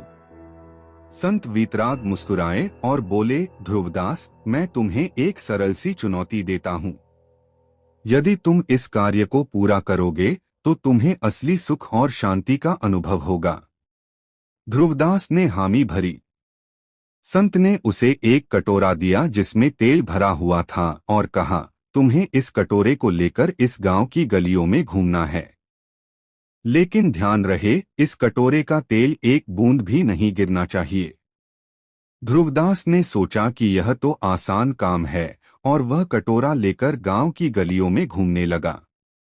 लेकिन कटोरे में तेल का ध्यान रखने के कारण उसकी नजरें हर समय कटोरे पर ही टिकी रहीं और वह बाकी किसी चीज को नहीं देख पाया।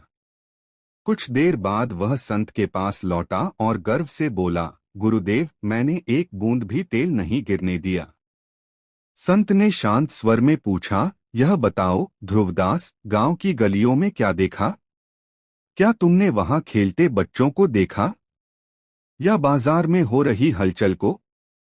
ध्रुवदास ने सिर झुका लिया और उत्तर दिया, गुरुदेव, मैं तो केवल तेल पर ही ध्यान दे रहा था, मैं कुछ और नहीं देख पाया। संत वीतराग ने मुस्कुराते हुए कहा, ध्रुवदास, यही तुम्हारे जीवन की कहानी है। जैसे तुमने कटोरे के तेल पर ध्यान दिया, वैसे ही तुम अपने धन और संपत्ति पर ध्यान लगाते हुए जीवन के असली सौंदर्य और छोटी छोटी खुशियों को अनदेखा कर रहे हो। असली सुख और शांति पाने के लिए जरूरी है कि तुम अपने चारों ओर की दुनिया को भी देखो, लोगों के साथ जुड़ो और छोटी छोटी खुशियों को महसूस करो। ध्रुवदास को संत की बात समझ आ गई। उसने जाना कि सच्चा सुख केवल बाहरी चीजों में नहीं, बल्कि जीवन के अनुभवों, संबंधों और सरल खुशियों में भी छिपा है। उसने संत का आशीर्वाद लिया और अपने जीवन को बदलने का संकल्प लिया। उस दिन के बाद से ध्रुवदास ने अपने धन का उपयोग दूसरों की भलाई के लिए करना शुरू कर दिया। उसने अपने आसपास के लोगों की मदद की, उनके दुख दर्द को समझा और उनके साथ खुशियां बांटी। धीरे धीरे उसे असली सुख और शांति का अनुभव होने लगा। उसकी कहानी गांव में प्रेरणा का स्रोत बन गई और लोग समझ गए कि असली धन वही है जो हमारे दिलों को भर दे और जीवन में खुशियां लाए। दुनिया का उसूल है, जब तक काम है तब तक तेरा नाम है, वरना दूर से सलाम है। कुछ इसलिए भी पसंद आते हैं सच बोलने वाले लोग कि वो खुद टूट जाते हैं मगर किसी का दिल टूटने नहीं देते। ऐसा कौन है जिसके साथ आप अगले जन्म में भी वही रिश्ता रखना चाहोगे जो इस जन्म में था? कमेंट में जरूर बताना। चलिए हम आपको एक कहानी सुनाते हैं। बहुत समय पहले हिमालय की एक गुफा में धर्मगुरु ऋषि प्रताप रहते थे। ऋषि प्रताप अपने ज्ञान और तपस्या के लिए प्रसिद्ध थे और कई दूरदराज से लोग उनसे आशीर्वाद और मार्गदर्शन लेने आते थे। उनके पास एक अद्भुत वस्तु थी, एक रहस्यमय दर्पण जिसे सत्य दर्पण कहा जाता था। यह दर्पण साधारण नहीं था, इसमें देखने पर हर व्यक्ति को केवल उसका सच्चा रूप दिखाई देता था, उसके मन के भीतर का असली चेहरा। ऋषि प्रताप ने एक नियम बना रखा था कि इस दर्पण में केवल वे ही देख सकते हैं जो अपनी सच्चाई को स्वीकारने का साहस रखते हों। वे किसी को इस दर्पण में तभी देखने की अनुमति देते थे जब वे यह साबित कर दें कि वे सत्य के लिए तैयार हैं। कई लोगों ने कोशिश की, लेकिन जैसे ही लोग इस दर्पण में अपनी सच्चाई देख पाते, अधिकतर पीछे हट जाते या सच को नकार देते। एक दिन एक युवक अरुण, जो गांव में अपनी ईमानदारी और सच्चाई के लिए जाना जाता था, ऋषि प्रताप के पास आया। उसने दर्पण के बारे में सुना था और उसकी जिज्ञासा जाग उठी थी। उसने ऋषि से विनती की कि उसे भी उस दर्पण में अपनी सच्चाई देखने का मौका दिया जाए। ऋषि प्रताप ने उसकी परीक्षा लेने का निश्चय किया। उन्होंने कहा, अरुण, इस दर्पण में देखने के लिए तुम्हें 3 परीक्षाओं को पार करना होगा। पहली परीक्षा है, तुम्हें इस गांव के बाहर जाकर बिना किसी वस्त्र के 3 दिन जंगल में बिताने होंगे। यह तुम्हारी लज्जा और डर को परखेगा। अरुण ने इस चुनौती को स्वीकार किया और 3 दिन बिना किसी डर और लज्जा के जंगल में बिताए। जब वह लौटा तो ऋषि प्रताप ने मुस्कुराते हुए उसे दूसरी परीक्षा दी। अब तुम्हें इस गांव के सभी लोगों के सामने खड़े होकर अपने सभी दोष और गलतियों का स्वीकार करना होगा। यह परीक्षा तुम्हारे अहंकार और ईमानदारी को परखेगी। अरुण ने साहस के साथ गांव वालों के सामने खड़े होकर अपनी सभी गलतियां स्वीकार की और उसमें उसे कोई शर्म नहीं आई। लोग उसकी ईमानदारी से प्रभावित हुए और उसकी इज्जत और बढ़ गई। अब आखिरी परीक्षा का समय था। ऋषि प्रताप ने कहा, अब तीसरी और अंतिम परीक्षा यह है कि तुम्हें मेरे इस दर्पण में अपना असली रूप देखना होगा। यह तुम्हें तुम्हारे भीतर छिपी अच्छाई और बुराई दोनों को दिखाएगा। क्या तुम इसके लिए तैयार हो? अरुण ने सिर हिलाकर हामी भरी और दर्पण के सामने खड़ा हो गया। उसने जैसे ही उसमें झांका, उसे अपनी हर छोटी बड़ी अच्छाई और बुराई स्पष्ट रूप से दिखने लगी। उसने अपने भीतर के सभी दोष देखे, लेकिन उसने उन्हें स्वीकार किया और उन्हें सुधारने की ठान ली। ऋषि प्रताप ने अरुण की साहसिकता और सच्चाई को देखकर उसे आशीर्वाद दिया और कहा, तुमने सत्य के मार्ग पर चलने का साहस दिखाया है। यह दर्पण अब तुम्हारे भीतर है, इसे हमेशा संभाल कर रखना। अरुण ने अपनी सच्चाई को अपनाकर एक महान इंसान बनने का संकल्प लिया। वह गांव में सत्य और धर्म का प्रतीक बन गया और उसकी कहानी आने वाली पीढ़ियों के लिए एक प्रेरणा बन गई। आज भी लोग कहते हैं कि अगर हम अपनी सच्चाई का सामना करने की हिम्मत करें तो हम अपने भीतर का असली दर्पण पा सकते हैं, जो हमें हमारे असली रूप का आभास कराता है। 2 बातों की गिनती करना छोड़ दे, खुद का दुख और दूसरों का सुख। जिंदगी आसान हो जाएगी।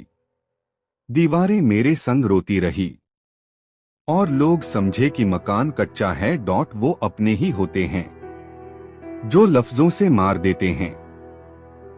चलिए हम आपको एक और कहानी सुनाते हैं। वीडियो में आगे बढ़ने से पहले चैनल को सब्सक्राइब, वीडियो को लाइक और कमेंट में जय श्री कृष्णा लिखना ना भूले। तो चलिए शुरू करते हैं। पुराने समय की बात है। उत्तराखंड के एक शांत पहाड़ों के बीच ऋषि अत्रि का आश्रम था। ऋषि अत्रि अपने शिष्यों को योग, ध्यान और अध्यात्म का गूढ़ ज्ञान सिखाते थे। उनकी शिक्षा में एक विशेष बात थी।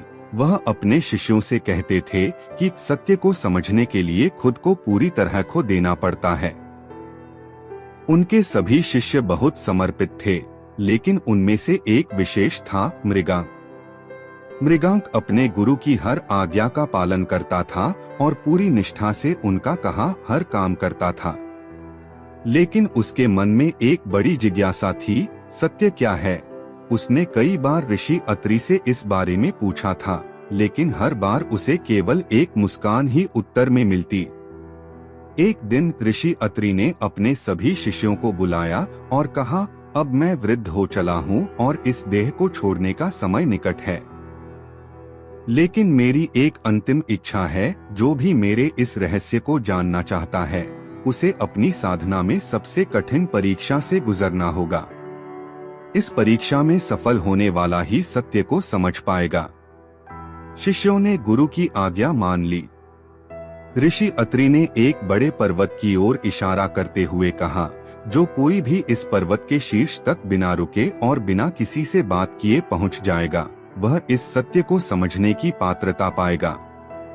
लेकिन याद रखना, यह सफर जितना दिखता है उतना आसान नहीं है। मृगांक ने निश्चय किया कि वह इस चुनौती को पूरा करेगा।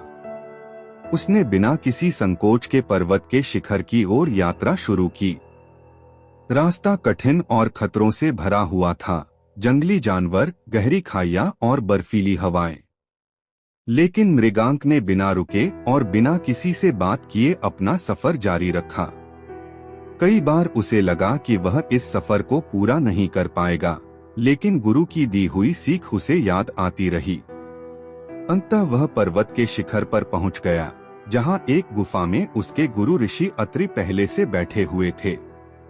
मृगांक को देखकर ऋषि अत्रि मुस्कुराए और बोले, तुमने सफर पूरा कर लिया मृगांक। अब मेरे पास सत्य का उत्तर है, लेकिन पहले तुम्हें एक सवाल का जवाब देना होगा। इस सफर के दौरान तुमने क्या अनुभव किया?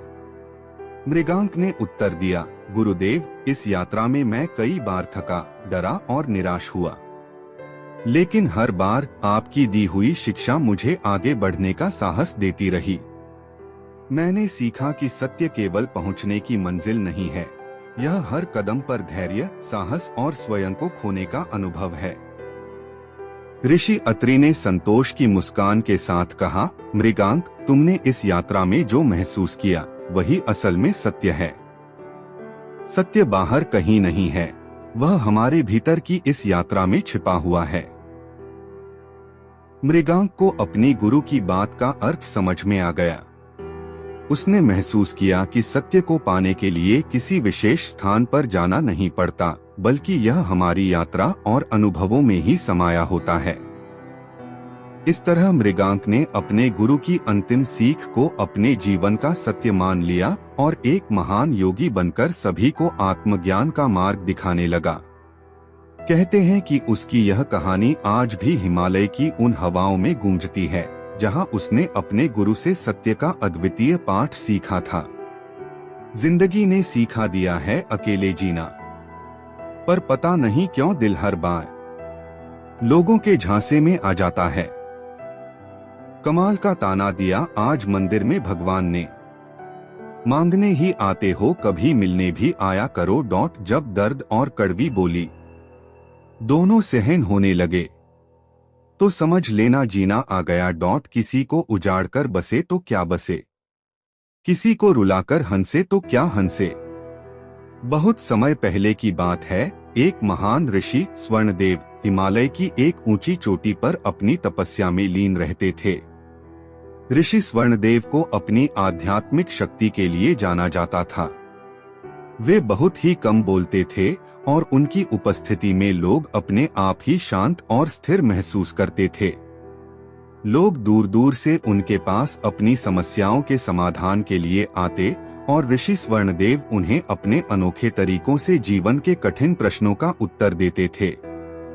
एक दिन उनके एक प्रमुख शिष्य सत्यार्थ ने ऋषि से पूछा, गुरुदेव, आपने इतनी शक्तियाँ और ज्ञान प्राप्त किया है, मैं भी आपकी तरह जीवन की सच्चाई समझना चाहता हूँ।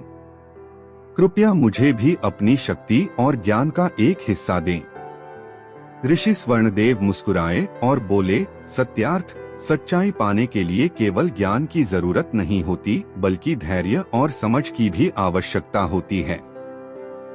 यदि तुम तैयार हो तो मैं तुम्हें एक अनोखी यात्रा पर भेजूंगा। सत्यार्थ ने तुरंत हामी भर दी। ऋषि ने उसे एक छोटा कपड़ा दिया जिसमें 5 चमकदार पत्थर थे। उन्होंने कहा, इन 5 पत्थरों को लेकर इस जंगल के 5 विशेष स्थानों पर जाओ और इन्हें वहां छोड़ दो। लेकिन ध्यान रखना, हर स्थान पर जाकर वहां का अनुभव तुम खुद में पूरी तरह से महसूस करो। ये 5 पत्थर तुम्हारे भीतर के 5 सत्य को उजागर करेंगे। सत्यार्थ ने पत्थरों को लिया और पहला पत्थर लेकर जंगल की यात्रा पर निकल पड़ा। पहले स्थान पर पहुंचते ही उसने उसे एक झरने के पास रख दिया। जैसे ही उसने पत्थर रखा, उसे अपने भीतर शांति का एक गहरा अनुभव हुआ। उसे समझ में आया कि जीवन में शांति बाहरी चीजों में नहीं बल्कि हमारे भीतर होती है। दूसरे स्थान पर पहुंचकर उसने दूसरा पत्थर एक प्राचीन बरगद के नीचे रखा। वहां उसे अपने भीतर स्थिरता का एहसास हुआ। उसने जाना कि जीवन में स्थिरता पाने के लिए हर परिस्थिति में धैर्य और स्थिर मन होना आवश्यक है। तीसरे स्थान पर पहुंचकर उसने तीसरा पत्थर एक गुफा के भीतर रखा। वहां गहरी अंधेरी गुफा में उसने डर का अनुभव किया, लेकिन अपने भीतर झांककर उसने महसूस किया कि असली साहस डर को समझने और उसे स्वीकार करने में है। चौथे स्थान पर पहुंचकर उसने चौथा पत्थर एक ऊंची चोटी पर रखा।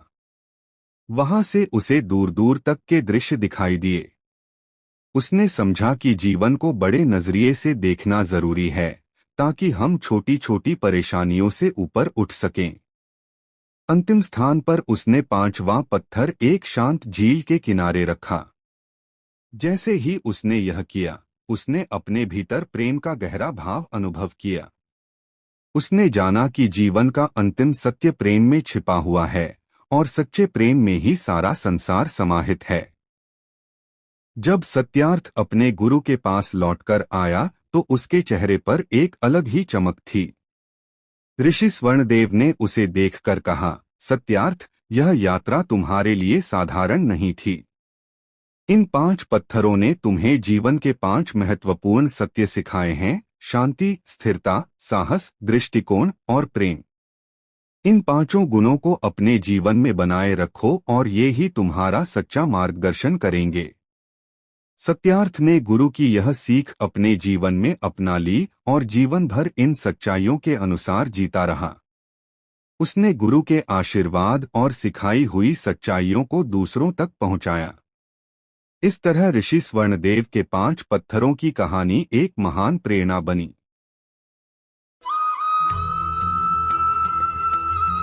अपनी जिंदगी में हर किसी को अहमियत दीजिए, क्योंकि जो अच्छे होंगे वो साथ देंगे और जो बुरे होंगे वो सबक देंगे। वक्त सबको मिलता है जिंदगी बदलने के लिए, पर जिंदगी दोबारा नहीं मिलती वक्त बदलने के लिए।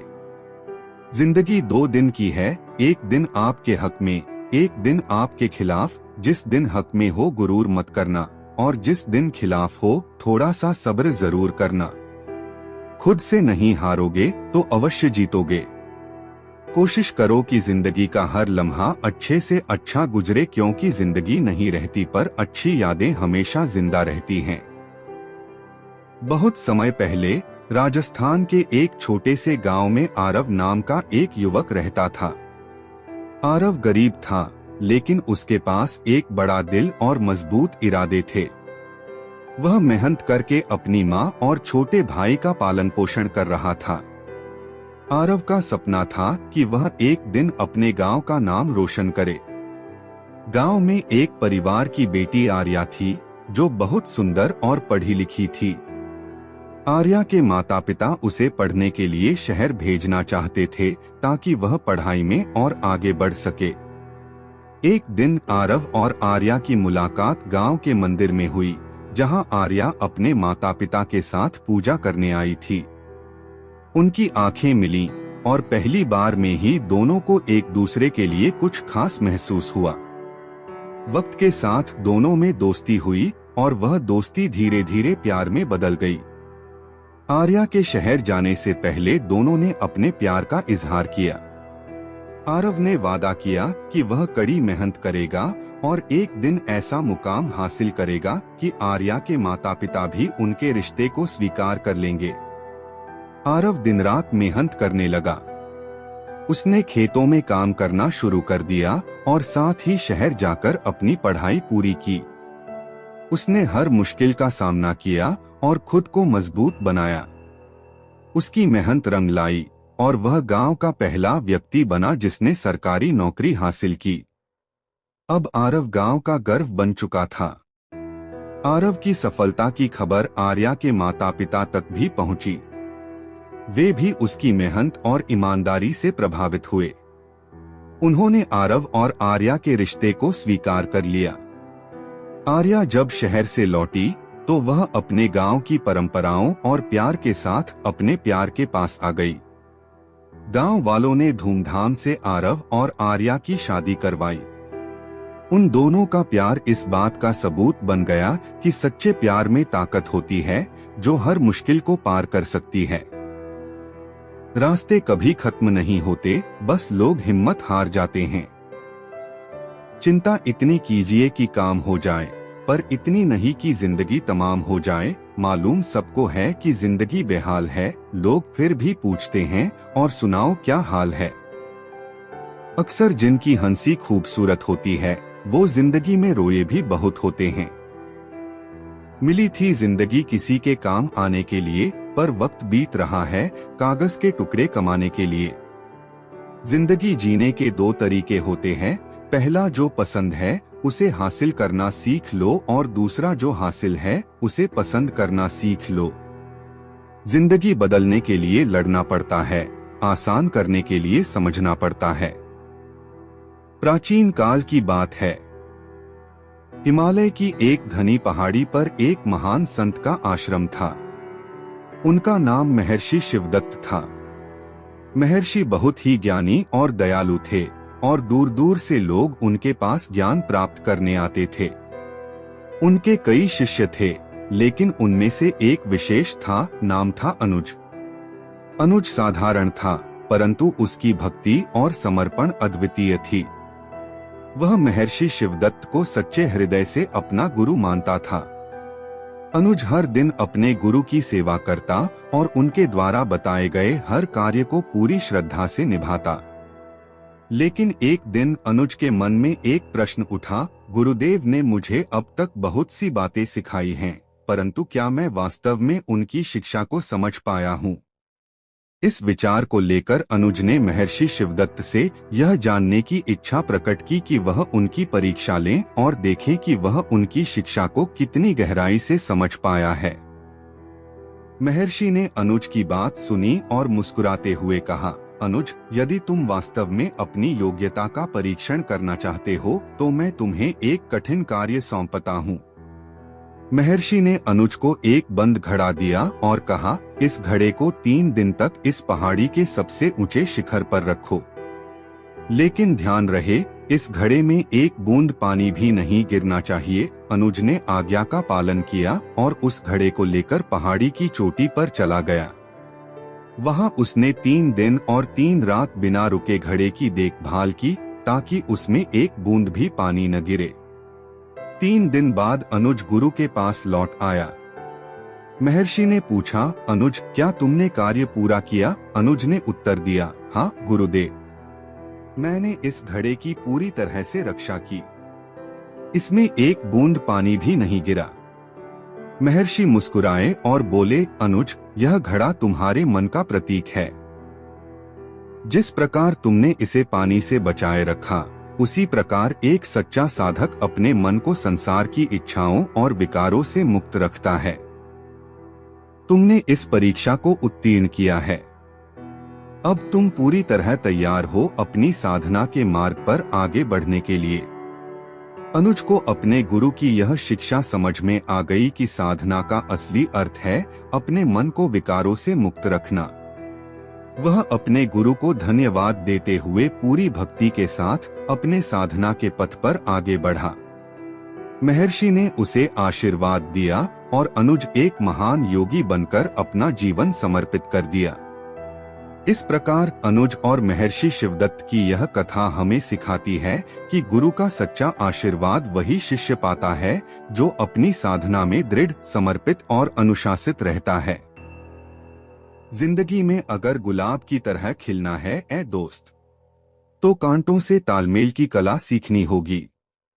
लगता है आज जिंदगी कुछ खफा है, चलिए छोड़िए कौन सी पहली दफा है। सपने के सच होने की संभावना ही आपके जीवन को रोचक बनाती है। अगर जिंदगी में कुछ पाना हो तो अपने तरीके बदलो, इरादे नहीं। वजन तो सिर्फ हमारी इच्छाओं का है, बाकी जिंदगी बिल्कुल हल्की फुल्की है। आदमी गलती करके जो सीखता है वो किसी और तरह से नहीं सीख सकता। जुबान सुधर जाए तो जीवन सुधरने में वक्त नहीं लगता। जिंदगी में खुश रहना है तो हंसने का बहाना तलाशें। जीने के लिए तो एक पल ही काफी है, बशर्ते कि आपने उसे किस तरह जिया। बहुत समय पहले की बात है। एक घना और रहस्यमय जंगल था जिसे लोग अस्तित्व वन कहते थे। इस वन में कोई साधारण व्यक्ति नहीं जा सकता था, क्योंकि वहां भयानक जंगली जानवर और अजीब शक्तियां थीं। लेकिन उस वन के सबसे अंदरूनी हिस्से में एक महान तपस्वी ब्रह्मऋषि वशिष्ठ का आश्रम था। ब्रह्मऋषि वशिष्ठ कई वर्षों से वहां तपस्या कर रहे थे और उन्होंने एक ऐसी शक्ति अर्जित की थी जिसे आज तक कोई साधु या संत प्राप्त नहीं कर पाया था। वह शक्ति थी असाधारण मन की शक्ति। ब्रह्मऋषि की इस शक्ति से किसी भी जीव का मन पढ़ा जा सकता था, यहाँ तक कि पेड़ पौधों और पत्थरों का भी। वह अपनी इस शक्ति का प्रयोग केवल लोगों की सहायता के लिए करते थे।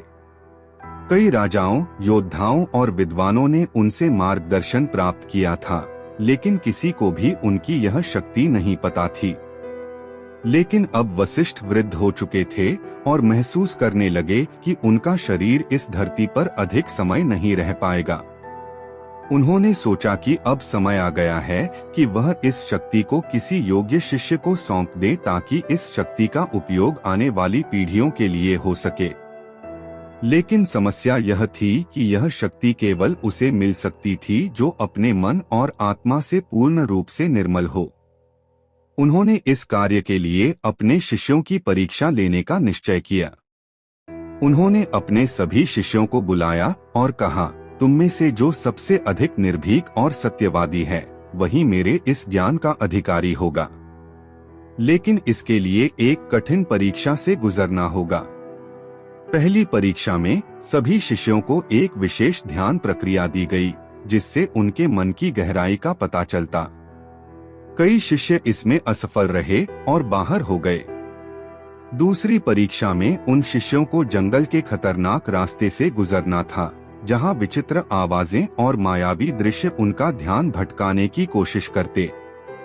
कुछ और शिष्य इस परीक्षा में हार गए। अंत में केवल एक शिष्य आरव बचा।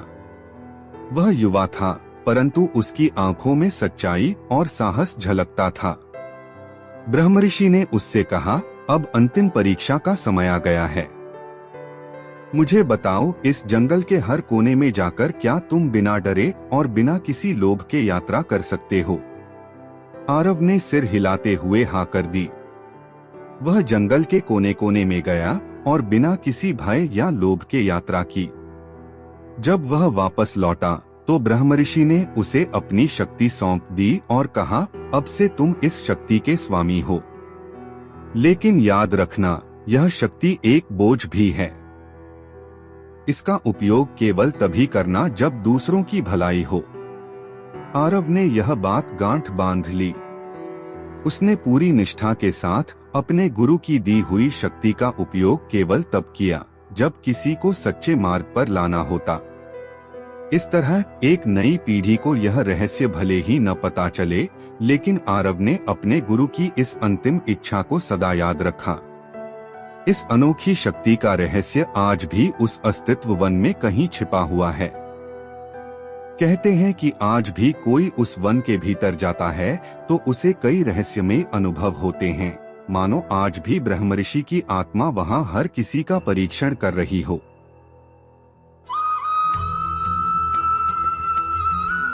किसी के पैरों में गिरकर कामयाबी पाने से बेहतर है अपने पैरों पर चलकर कुछ बनने की ठान लो। जिंदगी ने सवालात बदल डाले, वक्त ने हालात बदल डाले, हम तो आज भी वही हैं जो कल थे, बस लोगों ने अपने ख्यालात बदल डाले। जिंदगी बहुत हसीन है, कभी हंसाती है तो कभी रुलाती है। छोटी सी जिंदगी है, हंस के जियो, भुला के गम सारे दिल से जियो, अपने लिए न सही अपनों के लिए जियो। जिनमें अकेले चलने का हौसला होता है, उनके पीछे एक दिन काफिला होता है। बहुत समय पहले की बात है, एक छोटे से गांव में एक युवा विक्रम रहता था, जिसे हमेशा से अनोखे और साहसिक काम करने का शौक था। उसके गांव में एक पुरानी कहावत थी कि गांव से पहाड़ के उस पार जाना नामुमकिन है। लोग कहते थे कि पहाड़ के उस पार जाने वाले लोग कभी वापस नहीं आए। इस डर के कारण कई लोग कोशिश तक नहीं करते थे। विक्रम को इस बात में यकीन नहीं था। उसने सोचा कि शायद इस डर के पीछे सिर्फ अज्ञानता है। उसने ठान लिया कि वह उस पहाड़ के पार जाएगा और लोगों के लिए एक नया रास्ता बनाएगा। विक्रम जानता था कि यह यात्रा खतरों से भरी होगी। उसने खुद को अच्छे से तैयार किया और अपनी यात्रा की शुरुआत की। जैसे ही वह पहाड़ के करीब पहुंचा, उसे कई कठिनाइयों का सामना करना पड़ा। वह जंगलों, नदियों और संकरी घाटियों से गुजरा, लेकिन उसके हौसले बुलंद थे। पहाड़ की चढ़ाई कठिन थी, लेकिन हर एक कदम पर वह खुद को और मजबूत महसूस करता। कई बार उसे लगा कि उसे वापस लौट जाना चाहिए, लेकिन उसे गांव वालों की उम्मीद याद आई। कई दिन की यात्रा के बाद विक्रम एक बहुत ऊंची और खड़ी चट्टान के पास पहुंचा। इस चट्टान को पार करना लगभग असंभव था। वह सोच में पड़ गया कि क्या वह अब वापस लौट जाए। तभी उसके मन में एक आवाज आई, तूने ये यात्रा इस चट्टान के सामने हार मानने के लिए नहीं शुरू की। यह तेरा असली इम्तिहान है। विक्रम ने अपने सारे डर और कमजोरी को एक तरफ रखा और चट्टान पर चढ़ने लगा। जैसे जैसे वह चढ़ता गया, उसके हाथों में चोट लग गई, पैरों में थकान बढ़ने लगी, लेकिन उसने हार नहीं मानी। वह आगे बढ़ता रहा और आखिरकार उसने उस चट्टान को पार कर लिया। चट्टान के पार पहुंचते ही विक्रम ने पहाड़ के दूसरी तरफ का नजारा देखा। वहां एक खूबसूरत और उपजाऊ भूमि थी, जो गांव वालों के लिए कई अवसर लेकर आ सकती थी। उसने अपनी इस यात्रा का उद्देश्य पूरा कर लिया था। उसने वहां एक निशान छोड़ा ताकि दूसरों के लिए रास्ता साफ हो सके। जब वह गांव लौटा और लोगों को अपनी यात्रा के बारे में बताया, तो सभी हैरान रह गए। विक्रम ने उन्हें विश्वास दिलाया कि अगर वे अपनी सोच से डर को हटा दें और साहस के साथ अपने सपनों के पीछे चलें, तो कोई भी पहाड़ उन्हें रोक नहीं सकता। इस कहानी से हमें यह सीखने को मिलता है कि अगर हम खुद पर भरोसा करें और साहस के साथ अपने सपनों के लिए लड़े, तो असंभव भी संभव बन सकता है। असली वीर वही है जो अपने डर को पीछे छोड़कर रास्ता खुद बनाता है। मेहनत इतनी खामोशी से करो कि सफलता शोर मचा दे। एक बात सीखी है रंगों से, अगर निखरना है तो बिखरना जरूरी है। माना कि आपकी किस्मत आपको मौका देगी, मगर आपकी मेहनत सबको चौंका देगी। जो कट जाती है उसे उम्र कहते हैं, और जिसे जीते हैं उसे जिंदगी कहते हैं। जिंदगी वैसी नहीं है जैसी आप इसके लिए कामना करते हैं, यह तो वैसी बन जाती है जैसा आप इसे बनाते हैं। जिंदगी की असली खूबसूरती ये नहीं कि आप कितने खुश हैं, जिंदगी की असली खूबसूरती तो ये है कि दूसरे आपसे कितने खुश हैं। जिंदगी हंसी है, जिंदगी से प्यार करो, हो रात तो सुबह का इंतजार करो, वो पल भी आएगा जिस पल का इंतजार है आपको, बस खुदा पे भरोसा और वक्त पे एतबार करो। बहुत समय पहले एक छोटे से गांव में एक साधु रहते थे, जिनका नाम ऋषि देवव्रत था। उनके पास असीम ज्ञान और धैर्य था, और वे गांव के लोगों को जीवन की सही राह दिखाने में उनकी मदद करते थे। साधु देवव्रत को उनकी विद्वत्ता और आध्यात्मिकता के लिए दूर दूर से लोग मिलने आते थे। एक दिन एक युवक समर्थ उनके पास आया। समर्थ जीवन में कई मुश्किलों का सामना कर रहा था और खुद पर से विश्वास खो चुका था। उसने साधु से कहा, महाराज, मेरे जीवन में कुछ भी अच्छा नहीं हो रहा है। मैंने कई कोशिशें की, लेकिन हर बार असफल रहा। क्या मैं कभी अपने लक्ष्य तक पहुंच पाऊंगा? साधु देवव्रत ने मुस्कुराते हुए युवक को देखा और बोले, बेटा, अगर तुम धैर्य और आत्मविश्वास रख सको तो कुछ भी संभव है। पर मैं देखना चाहता हूँ कि तुम्हारे भीतर कितनी शक्ति और धैर्य है। क्या तुम मेरी एक परीक्षा में भाग लोगे? समर्थ ने सहमति जताई। तब साधु ने उसे एक बहुत बड़ा पत्थर दिया और कहा, इसे अपने घर ले जाओ और इसे रोज रगड़ो। जब यह पत्थर चमकने लगेगा तब तुम्हें अपने सवालों का जवाब मिल जाएगा। समर्थ ने साधु की बात मानी और हर दिन उस पत्थर को रगड़ता रहा। दिन बीतते गए लेकिन पत्थर में कोई बदलाव नहीं आया। 1 महीना बीत गया और फिर कई महीने, लेकिन पत्थर बिल्कुल वैसा ही रहा। समर्थ का मन टूटने लगा। उसने सोचा, क्या यह सब व्यर्थ है? साधु ने मुझसे ऐसा क्यों करने को कहा? लेकिन उसने फिर भी रुकने का नाम नहीं लिया। वह रोज उस पत्थर को रगड़ता रहा, यह सोचते हुए कि शायद उसके भीतर कोई रहस्य हो। साल भर बाद भी पत्थर में कोई खास फर्क नहीं आया। एक दिन साधु देवव्रत खुद समर्थ के घर आए। उन्होंने देखा कि समर्थ अभी भी पत्थर को रगड़ रहा था। साधु मुस्कुराए और समर्थ से बोले, बेटा, तुमने जो समय और मेहनत इस पत्थर पर लगाई है वह वास्तव में पत्थर को चमकाने के लिए नहीं थी। असल में यह समय तुम्हारे धैर्य और आत्मविश्वास को परखने के लिए था। समर्थ चौंक गया। साधु ने समझाया, जैसे तुमने इस पत्थर को रगड़ने में धैर्य दिखाया, वैसे ही अपने जीवन की कठिनाइयों को भी धैर्य और विश्वास के साथ पार कर सकते हो। यह यात्रा असल में तुम्हें खुद पर भरोसा करने और जीवन की मुश्किलों का सामना करने की शक्ति सिखाने के लिए थी। समर्थ ने अब समझा कि साधु ने उसे यह परीक्षा क्यों दी थी। उसकी आत्मशक्ति और धैर्य अब पहले से कहीं अधिक मजबूत हो गए थे। उसने अब जीवन की हर मुश्किल का सामना धैर्य और आत्मविश्वास के साथ करना सीख लिया था, और अंततः उस दृढ़ता के बल पर उसने अपने जीवन में सफलता हासिल की। इस कहानी से हमें यह सीखने को मिलता है कि जीवन में धैर्य और आत्मविश्वास से ही हम कठिन से कठिन मुश्किलों का सामना कर सकते हैं। सही परिणाम पाने के लिए हमें खुद पर और अपनी मेहनत पर भरोसा करना चाहिए। जिंदगी की कशमकश में थोड़ा उलझ गए हैं दोस्तों, वरना हम तो उनमें से हैं जो दुश्मनों को भी अकेला महसूस नहीं होने देते।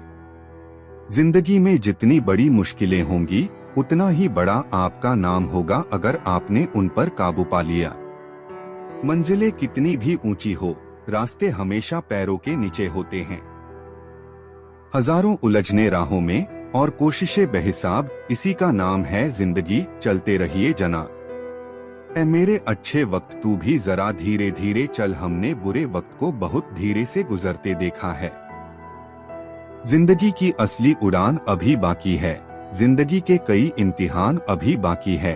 अभी तो नापी है मुट्ठी भर जमी हमने, अभी तो सारा आसमान बाकी है। जीवन में 4 चीजें मत तोड़िए, विश्वास, रिश्ता, हृदय, वचन, क्योंकि जब यह टूटते हैं तो कोई आवाज नहीं होती, लेकिन दर्द और कष्ट बहुत होता है। जब लोग बदल सकते हैं तो किस्मत क्या चीज है। एक छोटे से गांव में यश नाम का एक युवक रहता था। उसका जीवन बहुत ही साधारण था और हर दिन वह वही पुरानी बातें करता था, वही काम करता था। एक दिन उसके गांव में एक साधु आए जिनके बारे में लोग कहते थे कि उन्होंने अपने जीवन में सच्चा आत्मज्ञान पाया है।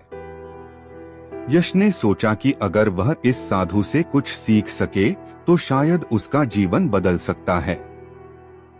यश साधु के पास गया और उनसे कहा, महाराज, मैं अपने जीवन में असली खुशी और संतोष पाना चाहता हूँ, लेकिन मुझे समझ नहीं आता कि कैसे। साधु मुस्कुराए और बोले, बेटा, कल सुबह इस पर्वत के ऊपर जाओ और वहाँ एक झरना है। उस झरने में स्नान करो, लेकिन यह ध्यान रखना कि जब तुम वापस लौटोगे तो मैं तुमसे एक सवाल पूछूंगा। यश ने सहमति जताई और अगली सुबह पर्वत की ओर चल पड़ा। वह उस झरने तक पहुंचा और उसकी सुंदरता से मंत्रमुग्ध हो गया। उस झरने का पानी इतना साफ था कि उसे अपने भीतर की सभी बेचैनियां और तनाव हल्के लगने लगे। उसने झरने में स्नान किया और लौटने लगा।